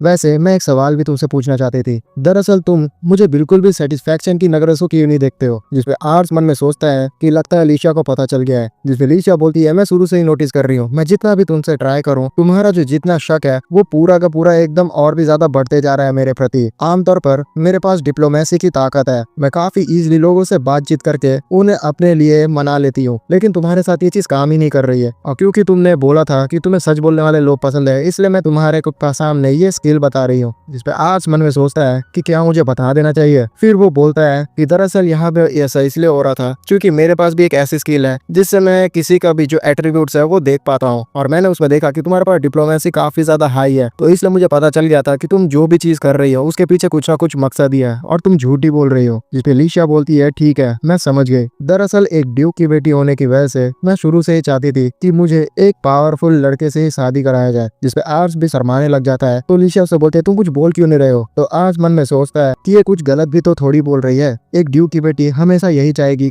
कि कोई पावरफुल राजा ही उसे शादी कर ले, और इसी वजह से मेरे जैसे एक छोटे कस्बे का जो मालिक है वो बिल्कुल भी इससे शादी नहीं कर सकता। आर्स को इस तरीके से सोचते हुए देख के लीशिया बोलती है कि ये पहली बार है कि मैं आपके चेहरे को पढ़ पा रही हूँ। दरअसल आपका जो किंगडम है वो छोटा जरूर है लेकिन मुझे इससे बिल्कुल भी परवाह नहीं है। मैं ये चीज इस बार जरूर बोल सकती हूँ कि मैं जितना भी कुछ सोचूं आप एकदम परफेक्ट कंटेंडर है मेरे पति बनने के लिए। इस पे आर्स बोलता है कि आप ऐसा कैसे बोल सकती हैं, क्योंकि हमारा किंगडम सच में काफी ज्यादा छोटा है और हम लोग यहाँ पे उतने ज्यादा भी बड़े नहीं है कि आपको मैच कर पाए। जिस पे लीशिया बोलती है कि मैंने जितना भी आज तक नोटिस किया है उसमें मैं ये जरूर बोल सकती हूँ कि तुम्हारे आसपास के जितने भी लोग हैं वो तुम्हारी काफी ज्यादा रिस्पेक्ट करते हैं, और एक किंगडम को रन करने के लिए ये बहुत ही ज्यादा जरूरी होता है। आज तुम्हारा जो एरिया है वो छोटा है लेकिन आगे चल के ये काफी ज्यादा बड़ा होगा, इसलिए मैं अभी से ही इन्वेस्ट करना चाहती हूँ इस जगह पे। ये लाइन मैं खुद से बोल रहा हूँ। बताओ, ये लड़की दिमाग वाली है, डायरेक्टली बोल रही है कि तेरे पे पोटेंशियल दिख रहा है तभी तेरे से शादी कर रही हूँ। लेकिन इससे जो आर्स था वो शर्माने लग जाता है क्योंकि लीसिया ने उसके सामने अपने लव को कन्फेस कर दिया होता है, लेकिन ये बकलोल उसे सिर्फ थैंक यू कहता है और लीसिया भी शर्माते हुए यहाँ से चली जाती है। और आर्स को भी अफसोस होने लगता है कि आखिरकार उसने एक कन्फेशन का कितना गंदा सा रिप्लाई दिया है। और लीसिया भी गेट से बाहर निकलने के बाद शर्माते हुए सोच रही होती है कि मैं एक जेंटलमैन के कमरे के अंदर कैसे घुस गई थी, लेकिन कोई बात नहीं, आज फाइनली मैंने सारी मन की बातें किसी एक इंसान को बोल दिया। फिर आर्स भी सोच रहा होता है कि जैसा मैंने कहा था लीसिया को कि उसे सिर्फ सच बोलने वाले लोग पसंद है और लीसिया ने वैसा ही किया, कुछ भी चीज अपने मन में नहीं रखा। ये काफी सच में अच्छी बात है। फिर नेक्स्ट डे जो लीसिया थी वो अपने घर की तरफ जाने के लिए निकल जाती है और जाते जाते वो मन में सोच रही होती है कि ये पूरी जो दुनिया है वहाँ पे जितने भी नोबल लोग हैं वो सिर्फ झूठ बोला करते हैं, एक दूसरे के सामने वो अच्छे बनने की एक्टिंग करते हैं। इस जगह पे मैं उनके फेस को पढ़ पाती थी और मुझे काफी ज्यादा अजीब लगा करता था कि ये लोग कितने ज्यादा अंदर से खोखले हैं। इसी समय में जब मैं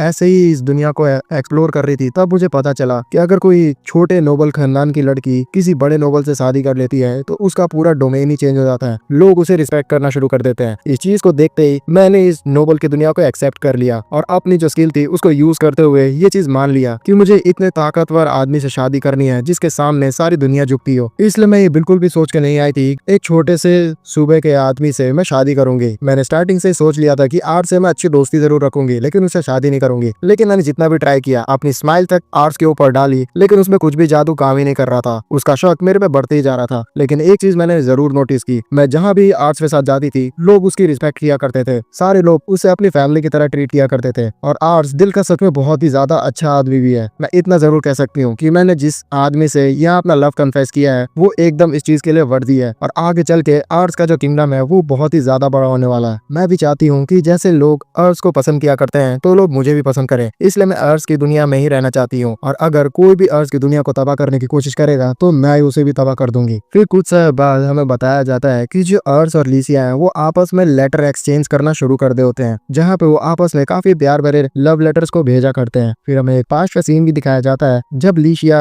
आर्ट्स के किंगडम को छोड़ रही होती है, तब आर्ट्स उसे सी ऑफ करने के लिए आया होता है और जाते वक्त उसे एक सीड भी देता है जिसके अंदर से काफी अच्छे फूल निकलते हैं। तो लीसिया उसे लेते हुए आर्ट्स के कान में कहती है कि मैंने आपको अपना लव कन्फेस किया था, आपने कुछ भी जवाब नहीं दिया, जिसे सुनने के बाद आर्ट्स और भी ज्यादा शर्मा जाता है। लेकिन फिर वो बोलने की कोशिश करता है, लेकिन लीसिया उसे शांत कर देती है और बोलती है कि मैंने अब डिसाइड कर लिया है कि मैं आप ही से शादी करूंगी, और ये बोलते हुए यहाँ से चली जाती है। लेटर लिखते हुए आर्ट्स बोलता है कि अब इस जगह पे बहुत ही ज्यादा शांति हो गई है, जो लड़ाई हो रही थी वो भी काफी समय के लिए टल चुकी है, मेरे फादर की तबीयत भी ठीक हो गई है, मेरे हिसाब से ये काफी अच्छा समय है इस जिंदगी को जीने का। नेक्स्ट टाइम तो मेरे घर पे आओगी तो मैं तुम्हें अपने फादर से भी मिलाऊंगा। मैं यही पीसफुल लाइफ जीना चाहता था। आर्ट्स को लग रहा होता है कि उसकी जो लाइफ है वो एकदम पीसफुल हो गई है, लेकिन ऐसा नहीं होता है। कुछ समय बाद जो आर्ट्स के फादर की तबीयत होती है वो बहुत ही ज्यादा खराब हो जाती है और डॉक्टर्स बोलने लगते हैं कि अभी आर्ट्स की फादर की तबीयत इतनी ज्यादा खराब हो गई है कि हो सकता है कि ये ज्यादा दिन तक जिंदा भी ना रह पाए। इसे सुन के जो आर्ट्स था काफी ज्यादा चिंता में आ जाता है। वो बोलता है कि अभी हाल फिलहाल में जो गवर्नर है उसकी भी मौत हो गई है एक असासिन के द्वारा। इसके वजह से जो हमारे बीच में जो हमारी कंट्री की लड़ाई थी वो थम गई थी, वो अब दोबारा से शुरू हो सकती है। अब हमें डिसाइड करना होगा कि हम कौन से भाई का पक्ष लेंगे। उतने में ही जो एक लॉरेंट भाई था उसका खत इनके किंगडम को आ जाता है, जहाँ पे आर्ट्स के फादर को उनसे मिलने के लिए जाना होता है। लेकिन क्योंकि उनकी तबीयत काफी ज्यादा खराब थी तो आर्ट्स डिसाइड करता है कि वो अपने फादर की तरफ से राजकुमार से मिलने के लिए जाएगा। फिर डायरेक्टली वो पहुंच जाता है उसी जगह पे जहाँ पे गार्ड उससे इन्विटेशन मांगता है, तो आर्ट्स वैसे उसे दे देता है। फिर वो पूछता है कि आप कहाँ से आए हैं, तो आर्ट्स बोलता है कि मैं किंगडम ऑफ लोवेंट से आया हूँ। तो गार्ड काफी ज्यादा शॉकिंग आई से उसे देखता है कि एक बच्चा कैसे आ सकता है इस जगह पे। लेकिन फिर वो शार्लेट को पहचान जाता है कि शार्लेट वही लेजेंडरी मेज है, और फिर वो हमारे रिट्स को भी पहचान जाता है, जिससे जो आर्ट्स था मन में सोचता है कि ये लोग मेरे से भी ज्यादा फेमस हो गए हैं। फिर वो गार्ड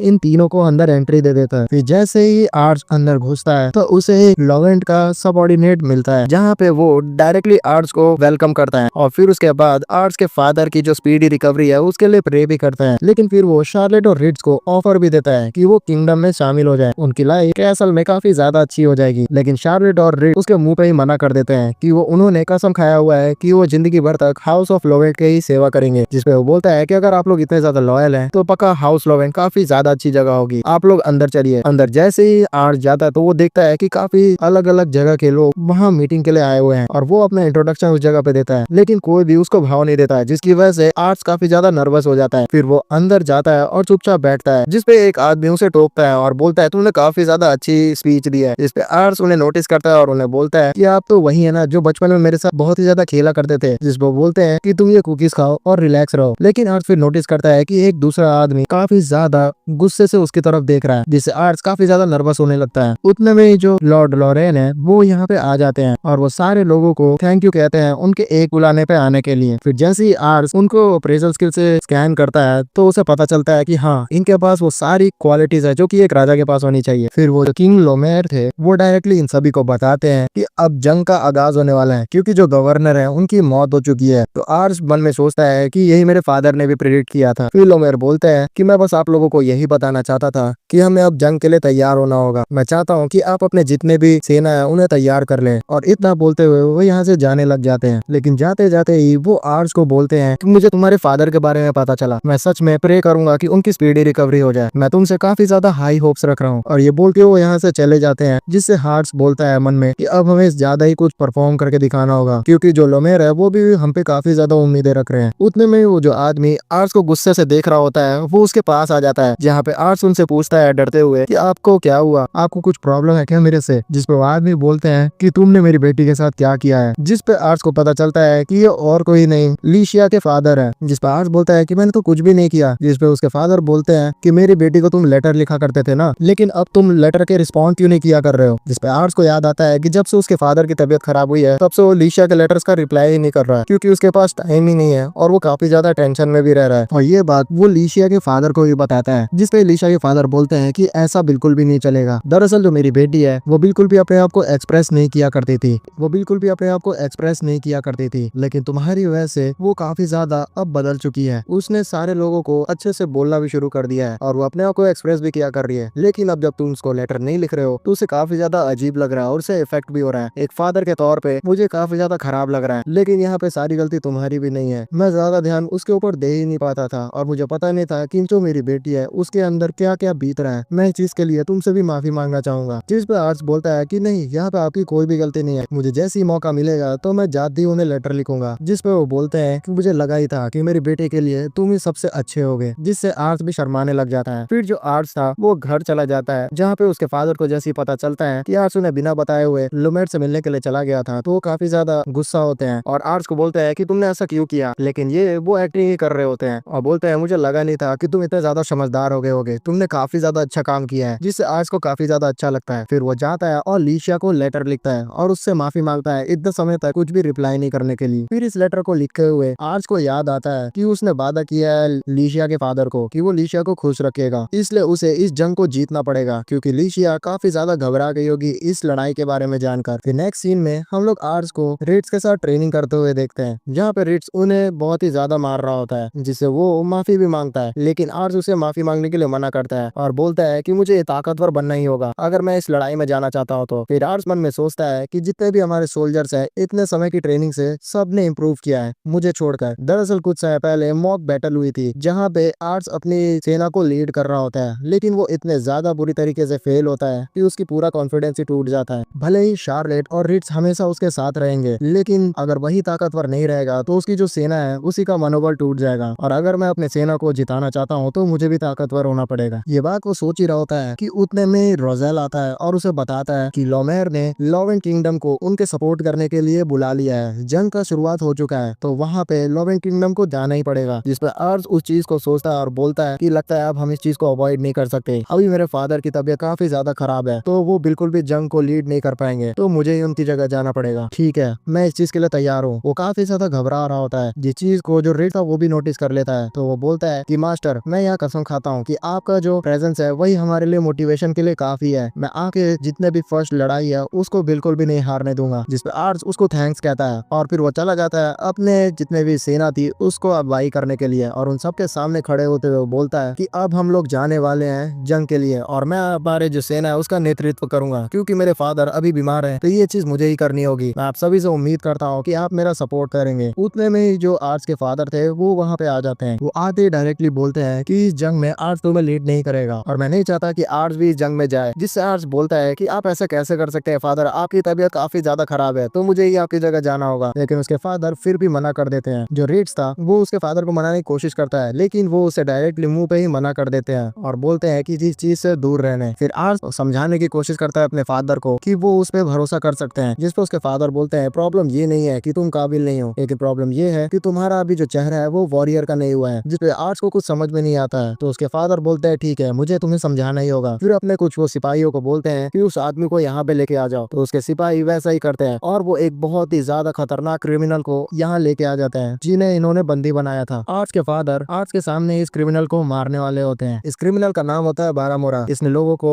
चोरी किया है, उनका मर्डर किया और काफी ज्यादा गलत काम भी किए हैं। मैं इसे कब का ही मार देता है लेकिन मेरे बीमारी की वजह से ये अभी तक जिंदा था और इसे अभी हम तुम्हारे सामने ही मारने वाले हैं और तुम्हें आंख खोल के ये चीज देखनी होगी। अगर तुम अपने आंख के सामने किसी इंसान को मरते हुए देख लोगे तो मैं मान जाऊंगा कि तुम जंग में जाने के लिए तैयार हो। आर्ट्स इस चीज को समझ नहीं पा रहा होता है और उसके फादर उस क्रिमिनल के पास चले जाते हैं जहाँ पे वो क्रिमिनल बोलता है कि तुम जैसे कितने सारे बच्चों को मैंने मारा है और उन्हें मारते हुए मुझे बहुत ही ज्यादा मजा आता है। उतने में आर्ट्स के फादर उसके सामने उस क्रिमिनल को मार देते हैं जिससे आर्ट्स बहुत ही ज्यादा एकदम अचंभित हो जाता है। वो काफी ज्यादा अपने आप को कंट्रोल करने की कोशिश करता है लेकिन वो ऐसा नहीं कर पाता है और वो उल्टियां करना सामने शुरू कर देता है। तब आर्ट्स के फादर उसे बोलते हैं कि तुम टेंशन मत लो, फर्स्ट मर्डर देखने के बाद लोग ऐसे रिएक्ट करते हैं, तुम्हारी बिल्कुल भी गलती नहीं है। लेकिन अभी अगर तुम पहली वॉर में बिना किसी एक्सपीरियंस के चले जाओगे तो तुम काफी ज्यादा ऐसे पैनिक हो जाओगे और तुम्हारे पैनिक होने की वजह से तुम्हारे अंडर में जितने भी लोग हैं उनका लीडरशिप बिगड़ सकता है। इसी वजह से हम लोग इतना बड़ा रिस्क नहीं ले सकते, इसी वजह से इस बार हम लोग जाएंगे। उसके फादर यहाँ बोलते हुए ये सारी चीजें चले जाते हैं अपने सेना को लेके। तब और सोचने लगता है कि मुझे सच में पसंद नहीं आया कि आखिरकार यहाँ पे आके मुझे सच में कुछ समझ में नहीं आया कि आखिरकार यहाँ हुआ क्या। मैं सच में जंग में जाने के लिए बिल्कुल भी तैयार नहीं हूँ और ये वो सोचते हुए रोने लग जाता है। फिर नेक्स्ट सीन में हम लोग आर्ट्स के फादर को देखते हैं जो कि जंग के दौरान काफी वीरता से लड़ रहे होते हैं और उनका साथ शार्लेट, रेड और रोजेल भी दे रहे होते हैं। उनके काफी अच्छे से लड़ने की वजह से ये लोग जंग को काफी अच्छे से जीत भी जाते हैं। मेरा जंग जीतने का मतलब है कि ये जो इनको मिशन दिया गया था एक किले को कब्जा करने का, जो कि ये लोग कर लेते हैं। लेकिन इस जंग की वजह से जो आर्ट्स के फादर थे उनकी तबीयत और भी ज्यादा खराब हो जाती है और जंग खत्म होते ही वो बेहोश हो जाते हैं और उन्हें घर जल्दी से लेके आया जाता है। आर्ट्स के जो भाई बहन थे और उसकी जो मदर थी वो अब इस तरह से हालत देख के आर्ट्स के फादर की काफी ज्यादा एकदम पैनिक में आ जाते हैं और उन्हें काफी ज्यादा खराब लग रहा था कि कहीं उनके फादर की डेथ ना हो जाए। दूर से शार्लेट, रोजेल और रिट्स भी इस चीजों को देख रहे होते हैं। उतने में जो आर्ट्स था वो भी यहाँ पे आ जाता है और वो पूछता है इन लोगों से कि तुम लोग आखिरकार कैसे हो। मुझे काफी ज्यादा खुशी हुई जंग की न्यूज सुनने के बाद। मेरे फादर कैसे हैं? जिसपे रिट्स उन्हें सारी चीजें बता देता है। जिसपे आर्ट्स बोलता है कि ये मेरी ही गलती है, मैं बिल्कुल भी इनकॉम्पिटेंट था, इसी वजह से मेरे फादर को मेरी जगह जाना पड़ा, जिसकी वजह से उनका तबीयत और भी ज्यादा खराब हो गया है। जिसपे रिट्स बोलता है कि नहीं, आपको बिल्कुल भी अपने ऊपर ब्लेम लेने का जरूरत नहीं है। लेकिन फिर भी जो आर्ट्स था वो यहाँ से जाने लग जाता है और उसके शक्ल पे थोड़ी चोट भी लग रही होती है। तो रिट्स बोलता है कि आखिरकार आपकी हालत ऐसे कैसे हो गई? तो आर्ट्स बोलता है कि मैं बस यहाँ अभी रेगुलर ट्रेनिंग कर रहा हूँ, इसी वजह से मैं जा रहा हूँ फिर से ट्रेनिंग करने। ये लोग उसे मना भी करते हैं क्योंकि काफी ज्यादा रात हो गई थी, लेकिन आर्ट्स नहीं सुनता है। जिसपे शार्लेट बताती है रिट्स को कि मैंने सुना है यहाँ के लोकल लोगों से कि जो आर्ट्स है हमारे जंग जब तक हम लोग कर रहे थे तब तक डेली यहाँ पे ट्रेनिंग किया करता था, इसी वजह से वो काफी ज्यादा एग्जॉस्टेड भी रहने लग गया है। उतने में वहाँ पे जो लीशिया थी वो भी आ जाती है और वो इन सारे लोगों के सामने बोलती है कि मुझे काफी ज्यादा आर्ट्स की चिंता हो रही है, आखिरकार वो कहाँ पे है, क्योंकि जब से हम लोग ने लेटर्स में बात करना शुरू किया है आर्ट्स ने इस तरीके से मुझसे कभी भी बात नहीं की है। मुझे काफी ज्यादा अजीब लग रहा है कि वो इतना ज्यादा खोया खोया सा क्यों है। जिसपे ना चाहते हुए रिट्स लीशिया को सारी बातें बता देता है कि आखिरकार क्या हुआ था। दरअसल जो आर्ट्स है वो किसी को भी मरते हुए नहीं देख सकते, इसी वजह से उसकी जगह उसके फादर को जंग में जाना पड़ा, जिसकी वजह से अपने आप को ही कसूरवार आर्ट्स समझ रहे हैं। इस सारी चीजों को सुन के जो लीशिया थी वो काफी ज्यादा चिंता करती है आर्ट्स की और वो तेजी से जाती है आर्ट्स को देखने के लिए। लेकिन वो नोटिस करती है कि आर्ट्स बिना थके हुए, चाहे उसे जितना भी चोट लग रहा होता है, वो लगातार ट्रेनिंग किए जा रहा होता है, इसलिए वो ये सही समय नहीं समझती है आर्ट्स से बात करने के लिए और वो चुपचाप इस जगह से चली जाती है। उतने में जो एक मेड थी वो शार्लेट, रिट्स और रोजेल को आके बताती है कि जो हमारे लॉर्ड है उनको होश आ गया है, जिसे सुन के लोग खुश होते हैं और आर्ट्स को बताने जाने लगते हैं। लेकिन मेड बताती है कि लॉर्ड ने कहा है कि वो सबसे पहले आप तीनों दिनों से ही मिलना चाहते हैं। इसी वजह से ये लोग ना चाहते हुए भी आर्ट्स को बिना बताए चले जाते हैं लॉर्ड से मिलने के लिए। जहाँ पे जैसे ही ये लोग वहाँ आते हैं तो जो आर्ट्स के फादर थे वो इन दोनों का वेलकम करते हैं और उन्हें बिल्कुल भी उसकी चिंता करने के लिए मना करते हैं। जहाँ पे शार्लेट थोड़ा बहुत मजाक करने लग जाती है, लेकिन फिर जो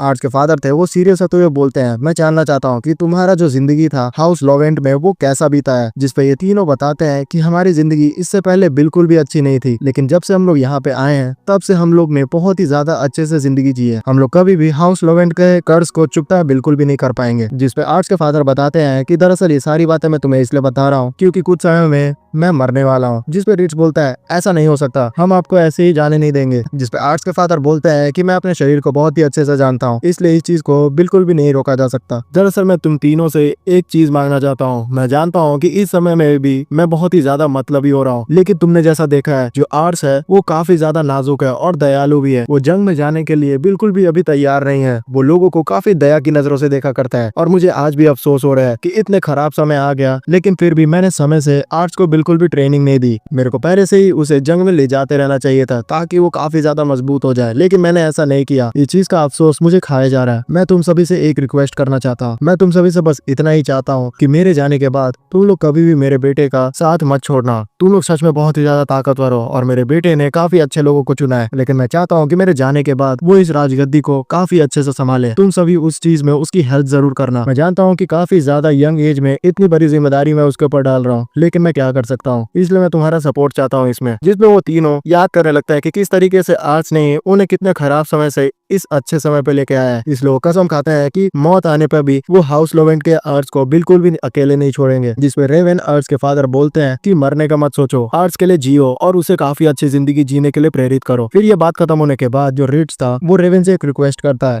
कि कोई इंसान आपसे मिलना चाहता है, जिसपे रेवन मान जाते हैं और फिर सारे लोग बाहर निकलते हुए लीशिया को अंदर जाने के लिए बोलते हैं। जिसपे लीशिया उन्हें थैंक्स कहती है उनकी बातों को रेवन की तरफ पहुंचाने के लिए। फिर जैसे लीशिया अंदर घुसती है तो रेवन उसे वेलकम करते हैं और उसे बोलते हैं कि सच में तुम काफी ज्यादा बड़ी हो गई हो। तुम्हें याद है जब मैंने पहली बार तुम्हें देखा था? तब लीशिया बोलती है कि आपने मुझे पहले भी देखा है। जिसपे रेवन बताते कि हाँ, मैं तुम्हारे फादर की पार्टी में आया था जहाँ मैंने तुम्हें देखा। मुझे लगा कि तुम बाकी नोबल लड़कियों की तरह एकदम घमंडी होगी, लेकिन तुम बिल्कुल विपरीत थी। तुम अंदर से काफी ज्यादा ही दयालु थी। उसी समय मैंने सोच लिया था कि तुम ही मेरे किंगडम के लिए बिल्कुल सही रहोगी और मेरे बेटे के लिए भी सही रहोगी। माफ करना, हमारा जो किंगडम लोवेंट है वो बिल्कुल भी उतना बड़ा नहीं है और मेरा बेटा उतना खास भी नहीं है, लेकिन मैं तुम्हारी सपोर्ट चाहता हूँ कि तुम भी उसका साथ दो। जिसपे लीशिया बोलती है कि आप ऐसा बिल्कुल भी ना बोले, आपका बेटा और आपके जो होम है वो काफी ज्यादा अच्छा है। यहाँ के सारे लोग बहुत ही प्यारे हैं और मैं कसम खाती हूँ कि मैं आर्ट्स का साथ कभी भी नहीं छोड़ूंगी। ये सुनने के बाद जो रेवन थे काफी ज्यादा सेटिस्फाई हो जाते हैं और फिर वो लीशिया को बोलते हैं कि आर्ट्स को अंदर भेजने। फिर लीशिया बाहर जाते हुए सारे लोग को बताती है कि आर्ट्स को बुलाने। फिर आर्ट इन सभी के बुलाने के बाद अपने फादर से मिलने के लिए आ जाता है। जहाँ पे आते ही वो बहुत सारे मेडिसिन को लेके आया होता है और अपने फादर को बोलता है कि आप जब जंग पे गए थे तो मैंने आपके बीमारी के ऊपर काफी ज्यादा रिसर्च की और मैंने आपके बीमारी के लिए काफी ज्यादा दवाइयों का इंतजाम किया है, तो प्लीज आप अभी मेरे को बिल्कुल भी मना मत करना इस चीज को यूज करने के लिए। लेकिन उसके फादर बोलते हैं कि बेटे, मैं अभी तुमसे बात करना चाहता हूँ, ये सारी चीजों को अभी तुम साइड में हटा दो। तुम्हें पता है कि यहाँ पे आखिरकार मैंने सोल्जर बनना क्यों चूज किया था? ये बोलते ही वो अपनी पास्ट के लाइफ को बताने लगते हैं कि किस तरीके से उनके जो जगह हुआ करता था घर का, उस जगह पे जो रूलर था वो काफी ज्यादा अत्याचार किया करता था इन सभी पे। एक समय पे उन्हें एक गवर्नर दिखा जो कि काफी ज्यादा कैरिस्मेटिक था और उसे देखते हुए उन्होंने डिसाइड कर लिया था कि वो भी एक सोल्जर बनेंगे और उन्होंने काफी ज्यादा मेहनत की और इतनी ज्यादा बैटल्स को जीता कि उनका जो मेहनत था उसका उन्हें फल मिला और आगे चल के उन्हें एक डोमेन भी दिया गया जिसे हाउस लोवेंट कहा जाता है। ये लाइफ मैंने खुद चूज की थी, लेकिन मैं तुमसे माफी मांगना चाहता हूँ बेटे कि तुम्हें पे इतनी बड़ी बर्डन मैंने डाल दी है। मेरा बेटा होना सच में तुम्हारे लिए काफी ज्यादा हार्ड रहा होगा। तब आर्ट इमोशनल होते हुए बोलता है कि नहीं फादर, ऐसा बिल्कुल भी नहीं है, मैं बिल्कुल खुश हूँ कि मैं आपका बेटा बन पाया। तब रेवन बोलते हैं कि मैं यही चीज चाहता था कि तुम खुश रहो, मेरे जाने के बाद भी तुम इस जगह को ऐसे ही संभालना। अपने फादर के मुंह से ये चीज सुनने के बाद आर्ट समझ जाता है कि यहाँ उसके फादर क्या कहना चाहते हैं। फिर इसी तरीके से इन दोनों के बीच में काफी ज्यादा बातें होती हैं और काफी लंबे समय बाद ये बाप बेटे काफी अच्छे से बात करते हैं और पूरी रात बात करते ही रह जाते हैं। इन सारे हसीन पल के बाद जैसे ही सुबह होती है तो जो लॉर्ड रेवन थे वो मारे जाते हैं। आर्ट्स की फैमिली ने उन्हें काफी ज्यादा अच्छा फील उनके आखिरी समय में करवाने की कोशिश की थी, लेकिन जो होना था उसे वो कभी भी टाल नहीं पाए। अपने डैड के फ्यूनरल को देखते हुए जो आर्ट्स था काफी ज्यादा इमोशनल होता है, लेकिन वो अपने भाई बहन को आगे बुलाता है और अपने फादर को एक फूल चढ़ाते हुए बोलता है कि हमारे फादर सच में बहुत ही ज्यादा ग्रेट थे। मैं आप सभी से माफी मांगना चाहता हूँ कि काफी जल्दी ये सारी चीजें हो गई है और मैं जानता हूँ कि मेरे फादर जो कि काफी ज्यादा अच्छे लॉर्ड थे उनको आप लोग भुला नहीं पाएंगे और एक नए लॉर्ड होने के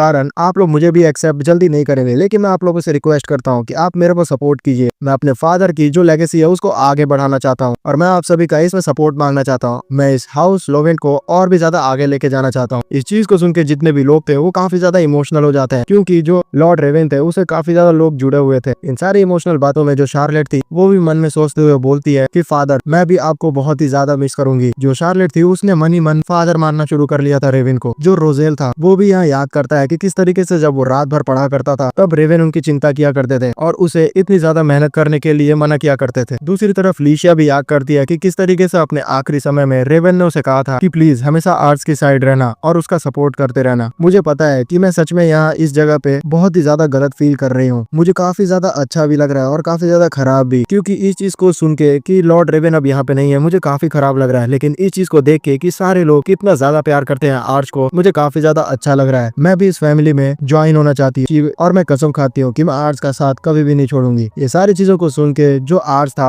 वो अपने फादर के सामने बोलता है कि फादर आप अपना ख्याल रखिएगा। फिर उसके बाद वो पीछे मुड़ता है और सारे लोगों को बोलता है कि आज के बाद से मैं हाउस लोवेंट का लॉर्ड हूँ। इतना सुनते ही जितने भी लोग थे वो उसके सामने बो कर जाते हैं। फिर नेक्स्ट सीन में हमें फिर से आर्ट्स दिखाया जाता है जो कि अपने फादर के ग्रेव के सामने बोल रहा होता है कि फादर आपको 3 महीने हो गए यहाँ से गए हुए, लेकिन मैं सच बोलूँ तो मैं आज तक आपके जितना महान नहीं बन पाया हूँ, लेकिन मेरे जितने भी साथी हैं वो सारे लोग मुझे काफी ज्यादा सपोर्ट कर रहे हैं। फिर उसके बाद शार्लेट, रोजेल और रीड उसे बुलाने लगते हैं। तब आर्ट्स उनके साथ निकल जाता है लोमेर के मीटिंग की तरफ। जैसे ही उस जगह पे पहुंचता है आर्ट्स तो सारे जितने भी लॉर्ड्स वहाँ पे आए हुए थे तो थोड़ी देर के लिए मौन रखते हैं आर्ट्स के फादर के लिए। और फिर उसके बाद लॉर्ड लोमेर यहाँ सबको बताते हैं कि क्योंकि अब यहाँ लॉर्ड रेवेन नहीं रहे तो उनका बेटा आर्सी हाउस लोवेन का लॉर्ड है, तो अब ये हमारे बराबरी का हो गया है। तब आर्ट्स बोलता है कि मैं आप सभी से सपोर्ट की गुजारिश करता हूँ। इस कॉन्फिडेंस को देख के सारे लोग उसकी तारीफ करते हैं और सारे लोगों ने उसे एक्सेप्ट कर लिया होता है। फिर इसके बाद इन सभी में थोड़े बहुत बैटल के डिस्कशन होने लगते हैं, स्ट्रेटेजीज बनाने के, जहाँ पे सारी चीजों को सुन के जो आर्ट्स था वो बोलता है कि आप लोग अगर बुरा ना माने तो मैं इस बैटल को लीड करना चाहता हूँ हमारी टीम की तरफ से। सारे लोग शॉक्ड होते हुए उससे पूछते हैं कि आखिरकार ये चीज तुम क्यों बोल रहे हो। तब पास्ट का सीन दिखाया जाता है जहाँ पे जो रोजेल था उसे कुछ दाल में काला लग रहा होता है इनके दुश्मनों के लिए, तो वो उनसे थोड़ी बहुत इन्फॉर्मेशन निकालने के लिए कुछ मर्सनरीज को हायर करने के लिए बोलता है। इस चीज के लिए आर्ट्स रिट्स की मदद मांगता है तो रिट्स इस चीज के लिए मान जाता है। फिर रोजेल बोलता है कि कल अगर हमारे दुश्मनों पर डायरेक्ट हमला करने की बात हुई तो मैं चाहता हूँ कि आप इस चीज का नेतृत्व करने के लिए हाँ कह दीजिएगा, ताकि हम लोग को कुछ टाइम बाय हो जाए। और प्रेजेंट डे पे आर्ट्स वैसा ही कर रहा होता है और इस चीज के बारे में वही लोगों को ही बताता है जिस चीज के लिए ये लोग तैयार हो जाते हैं आर्ट्स के लिए। फिर जैसे ही मीटिंग से बाहर आते हैं सारे लोग तो आर्ट्स थोड़ी चैन की सांस लेता है, क्योंकि वो काफी ज्यादा नर्वस था उस मीटिंग में। उसे लग रहा था कि कहीं वो ये सारी चीजें बिगाड़ ना दे, लेकिन इसके साथ ही उसकी तारीफ करते हैं कि वो काफी ज्यादा कॉन्फिडेंस से उस जगह बात कर रहे थे। फिर इसके बाद ये सारे लोग निकल जाते हैं मार्केट के अंदर, जहाँ पे एक जगह पहुंचने के बाद एक ऑर्फनेज इन्हें मिलता है जो कि दरअसल शार्लेट के ही जितने सारे जो बच्चों को प्रोटेक्ट किया करती थी उन्हीं सभी का होता है और आर्ट्स इसको फंडिंग दे रहा होता है। यहाँ काफी सारा होलसम मोमेंट दिखाया जाता है हमें कि किस तरीके से वो बच्चे पहले की जिंदगी जो कि उनकी खराब हुआ करती थी उससे अब बाहर आ चुके हैं। वो आर्ट्स को शुक्रिया कहते हैं उसकी मदद के लिए, लेकिन आर्ट्स बोलता है कि ये सारी चीजें शार्लेट की वजह से हुई है, क्योंकि वो अपना बहुत सारा सैलरीज तुम सभी को डोनेट कर देती है। इस वजह से वो बच्चे शार्लेट को थैंक्स कहने लग जाते हैं। उतने में इस जगह पे लीशिया आ जाती है। लीशिया को देखते ही आर्ट्स थोड़ा पैनिक में आ जाता है और वो बोलता है कि आप यहाँ पे क्या कर रही हैं, ये जगह मुसीबत से भरी हुई है। तो लीशिया बताती है मेरे फादर के साथ मैं इस जगह पे आई हुई थी, जैसे ही मुझे पता चला कि आप इस जगह पे मीटिंग में आए हुए हैं तो मैं आपसे मिलने के लिए आ गई। उतने में जो एक ऑर्फनेज की छोटी बच्ची थी वो खेलते खेलते लीशिया के कपड़ों में मिट्टी लगा देती है, जिससे आर्ट्स और भी ज्यादा पैनिक में आ जाता है और बोलता है कि माफ कर दीजिएगा, मैं आपको एक नई ड्रेस दिला दूंगा। जिससे लीशिया बोलती है कि कोई बात नहीं, ये तो बच्ची मेरे साथ खेलना चाहती है, और वो जूते उतारते हुए उसके साथ खेलने लग जाती है। आर्ट्स ये सारी चीजों को देख के काफी ज्यादा खुश होता है कि लीशिया कितनी ज्यादा ओपन है यहाँ घुलने मिलने के लिए। इसी तरीके से ये लोग कुछ समय उस ऑर्फनेज में ही सो के बिताते हैं, जहाँ पे लीशिया, आर्ट्स और रोजेल आपस में थोड़ा बहुत बात भी कर रहे होते हैं। लीशिया पूछती है आर्ट्स से कि उन सभी का प्लान क्या है, जिसपे आर्ट्स बताता है कि हम लोग लोकल मर्सनरीज को हायर कर रहे हैं, अगर वो लोग तैयार हो जाते हैं तो हम लोग उन्हें अपने में ज्वाइन करवा लेंगे। जिसपे लीशिया बोलती है ये तो काफी ज्यादा इंटरेस्टिंग है, मैं भी आपके साथ चलूंगी। जिसपे आर्ट्स मना करने लगता है कि ये काफी ज्यादा खतरे का काम है, लेकिन जो लीशिया थी वो काफी ज्यादा रिक्वेस्ट करती है आर्ट्स से, जिसकी वजह से आर्ट्स को मानना पड़ जाता है। लेकिन फिर वो बोलता है कि अभी आपको यहाँ से जाना चाहिए, इस जगह खतरे से बिल्कुल भी खाली नहीं है। तो लीशिया बोलती है कि नहीं, मैं तो यहाँ पे रुकने वाली हूँ। तब आर्ट्स को याद आता है कि अच्छा, इसलिए लीशिया अपने साथ काफी सारा सामान लेके आई है। लेकिन फिर वो बोलने लगता है कि आप इस जगह कैसे रुक सकती हैं, ये तो बस मामूली सा अनाथालय है। लेकिन लीशिया बहुत ही क्यूटनेस के साथ उससे रिक्वेस्ट करती है तो आर्ट्स मना नहीं कर पाता है और बोलता है कि मैं आपके कमरे को इंतजाम करने के लिए जाता हूँ। लेकिन लीशिया बोलती है कि नहीं, मैं तो आप ही के कमरे में सोऊंगी। जिसकी वजह से आर्ट्स और भी ज्यादा शर्माने लग जाता है। उन सभी को ऐसे फ्लर्ट करते हुए देख के जो शार्लेट थी वो भी जग जाती है और वो जेलस होते हुए बोलती है कि नहीं, जो आर्ट्स है वो मेरे साथ सोएगा। फिर इन दोनों के बीच में आर्ट्स के लिए खींचातानी होने लग जाती है और रोजेल दूर से ये चीज देख रहा होता है। उसी समय पे रिट्स कुछ चीज बताने के लिए आया होता है, लेकिन वो इस भगदड़ में देख के कुछ भी नहीं बताता है और चुपचाप यहाँ से चले जाता है। फिर जो शार्लेट थी वो रोजेल को भी अपने साथ शामिल कर लेती है। फिर इसी तरीके से ये चारों लोग एक ही साथ सोते हैं, लेकिन जो आर्ट्स और रोजेल थे वो बिल्कुल भी सो नहीं पाते हैं। और सुबह होती है तो जो शार्लेट और लीसिया थे वो तो काफी फ्रेश लग रहे थे, लेकिन आर्ट्स और रोजेल नींद न मिलने की वजह से एकदम अनफ्रेश थे। उतने में ही जो रिट्स था वो इस जगह पे आता है और खुश होते हुए बताता है आर्ट्स को कि जो शैडो मर्सनरीज थे उन्होंने इनके जॉब को एक्सेप्ट करने के लिए बात करने के लिए तैयार हो गए हैं। जहाँ पे आर्ट्स काफी ज्यादा खुश हो जाता है क्योंकि रिट्स ने उन मर्सनरीज के बारे में पता लगा लिया था। फिर वो थैंक्स कहते हुए वहाँ चलने के लिए तैयार हो जाता है। रास्ते में पूछता है रिट्स से कि आखिरकार उन्हें कैसे पता चला उन सारे मर्सनरीज के बारे में। तब रिट्स बताता है कि वो भी पहले मर्सनरीज में ही काम किया करता था। तो आर्ट्स बोलता है कि अच्छा, तो वो भी शैडो मर्सनरीज में था। तो रिट्स बोलता है कि नहीं, हमारे मर्सनरीज में काफी सारे अलग अलग डिपार्टमेंट भी होते हैं और उसमें से जो शैडो मर्सनरीज है वो काफी ज्यादा खुफिया होते हैं और वो छुप के इंटेल कलेक्ट करने में काफी ज्यादा अच्छे होते हैं। लेकिन एक प्रॉब्लम ये हो गई है कि अभी लेटेस्ट में ही जो शैडो मर्सनरीज का लीडर था उसकी मौत हो गई है और उसके बेटे जो कि काफी ज्यादा यंग है उसने उसकी गद्दी को संभाल लिया है। तो जो आज तो वो बोलता है कि इसमें प्रॉब्लम क्या है, हम लोग उससे ही बात कर लेंगे। जिसपे रिट्स बताता है कि प्रॉब्लम यही है क्योंकि जो नया लीडर है उसके आने के बाद से जो शैडो मर्सनरीज है वो काफी ज्यादा और अच्छे एफिशिएंट हो गया है। लेकिन प्रॉब्लम ये है कि वो कभी भी कोई भी मिशन ऐसे ही नहीं पिक कर लेता है। उसे जो मिशन इंटरेस्टिंग लगता है वो उसी मिशन को पिक करता है। तो आर्ट्स बोलता है कि हमें लगता है उसे ज्यादा पैसे देने होंगे। तो रिट्स बोलता है कि नहीं, पैसे से भी काम नहीं चलेगा, उसे अगर हमारा काम इंटरेस्टिंग लगा तभी वो इस चीज को चूज करेगा। जो आर्ट्स था वो होप करता है कि किसी तरीके से जो शैडो मर्सनरीज है वो उनके मिशन को एक्सेप्ट कर ले, क्योंकि जो लॉर्ड लुमेर है उन्होंने काफी उम्मीदों से ये मिशन उन्हें दिया है। इसके बाद ये लोग एक बार में पहुंच जाते हैं जहाँ पे जैसे ही वो लोग अंदर घुसते हैं तो जो आर्ट्स थे उसको काफी सारी वेटर्स घेर लेती है। उतने में यहाँ एक बार टेंडर आता है और वो इन लोगों को बोलता है कि सॉरी, हमारे बार में अभी जगह खाली नहीं है तो तुम लोग जा सकते हो। जितने में जो रिट्स था वो उसके पास जाते हुए एक कोड वर्ड बोलता है, अरे आग लगा दी पुलिस सुपरस्टार ने आग लगा दी।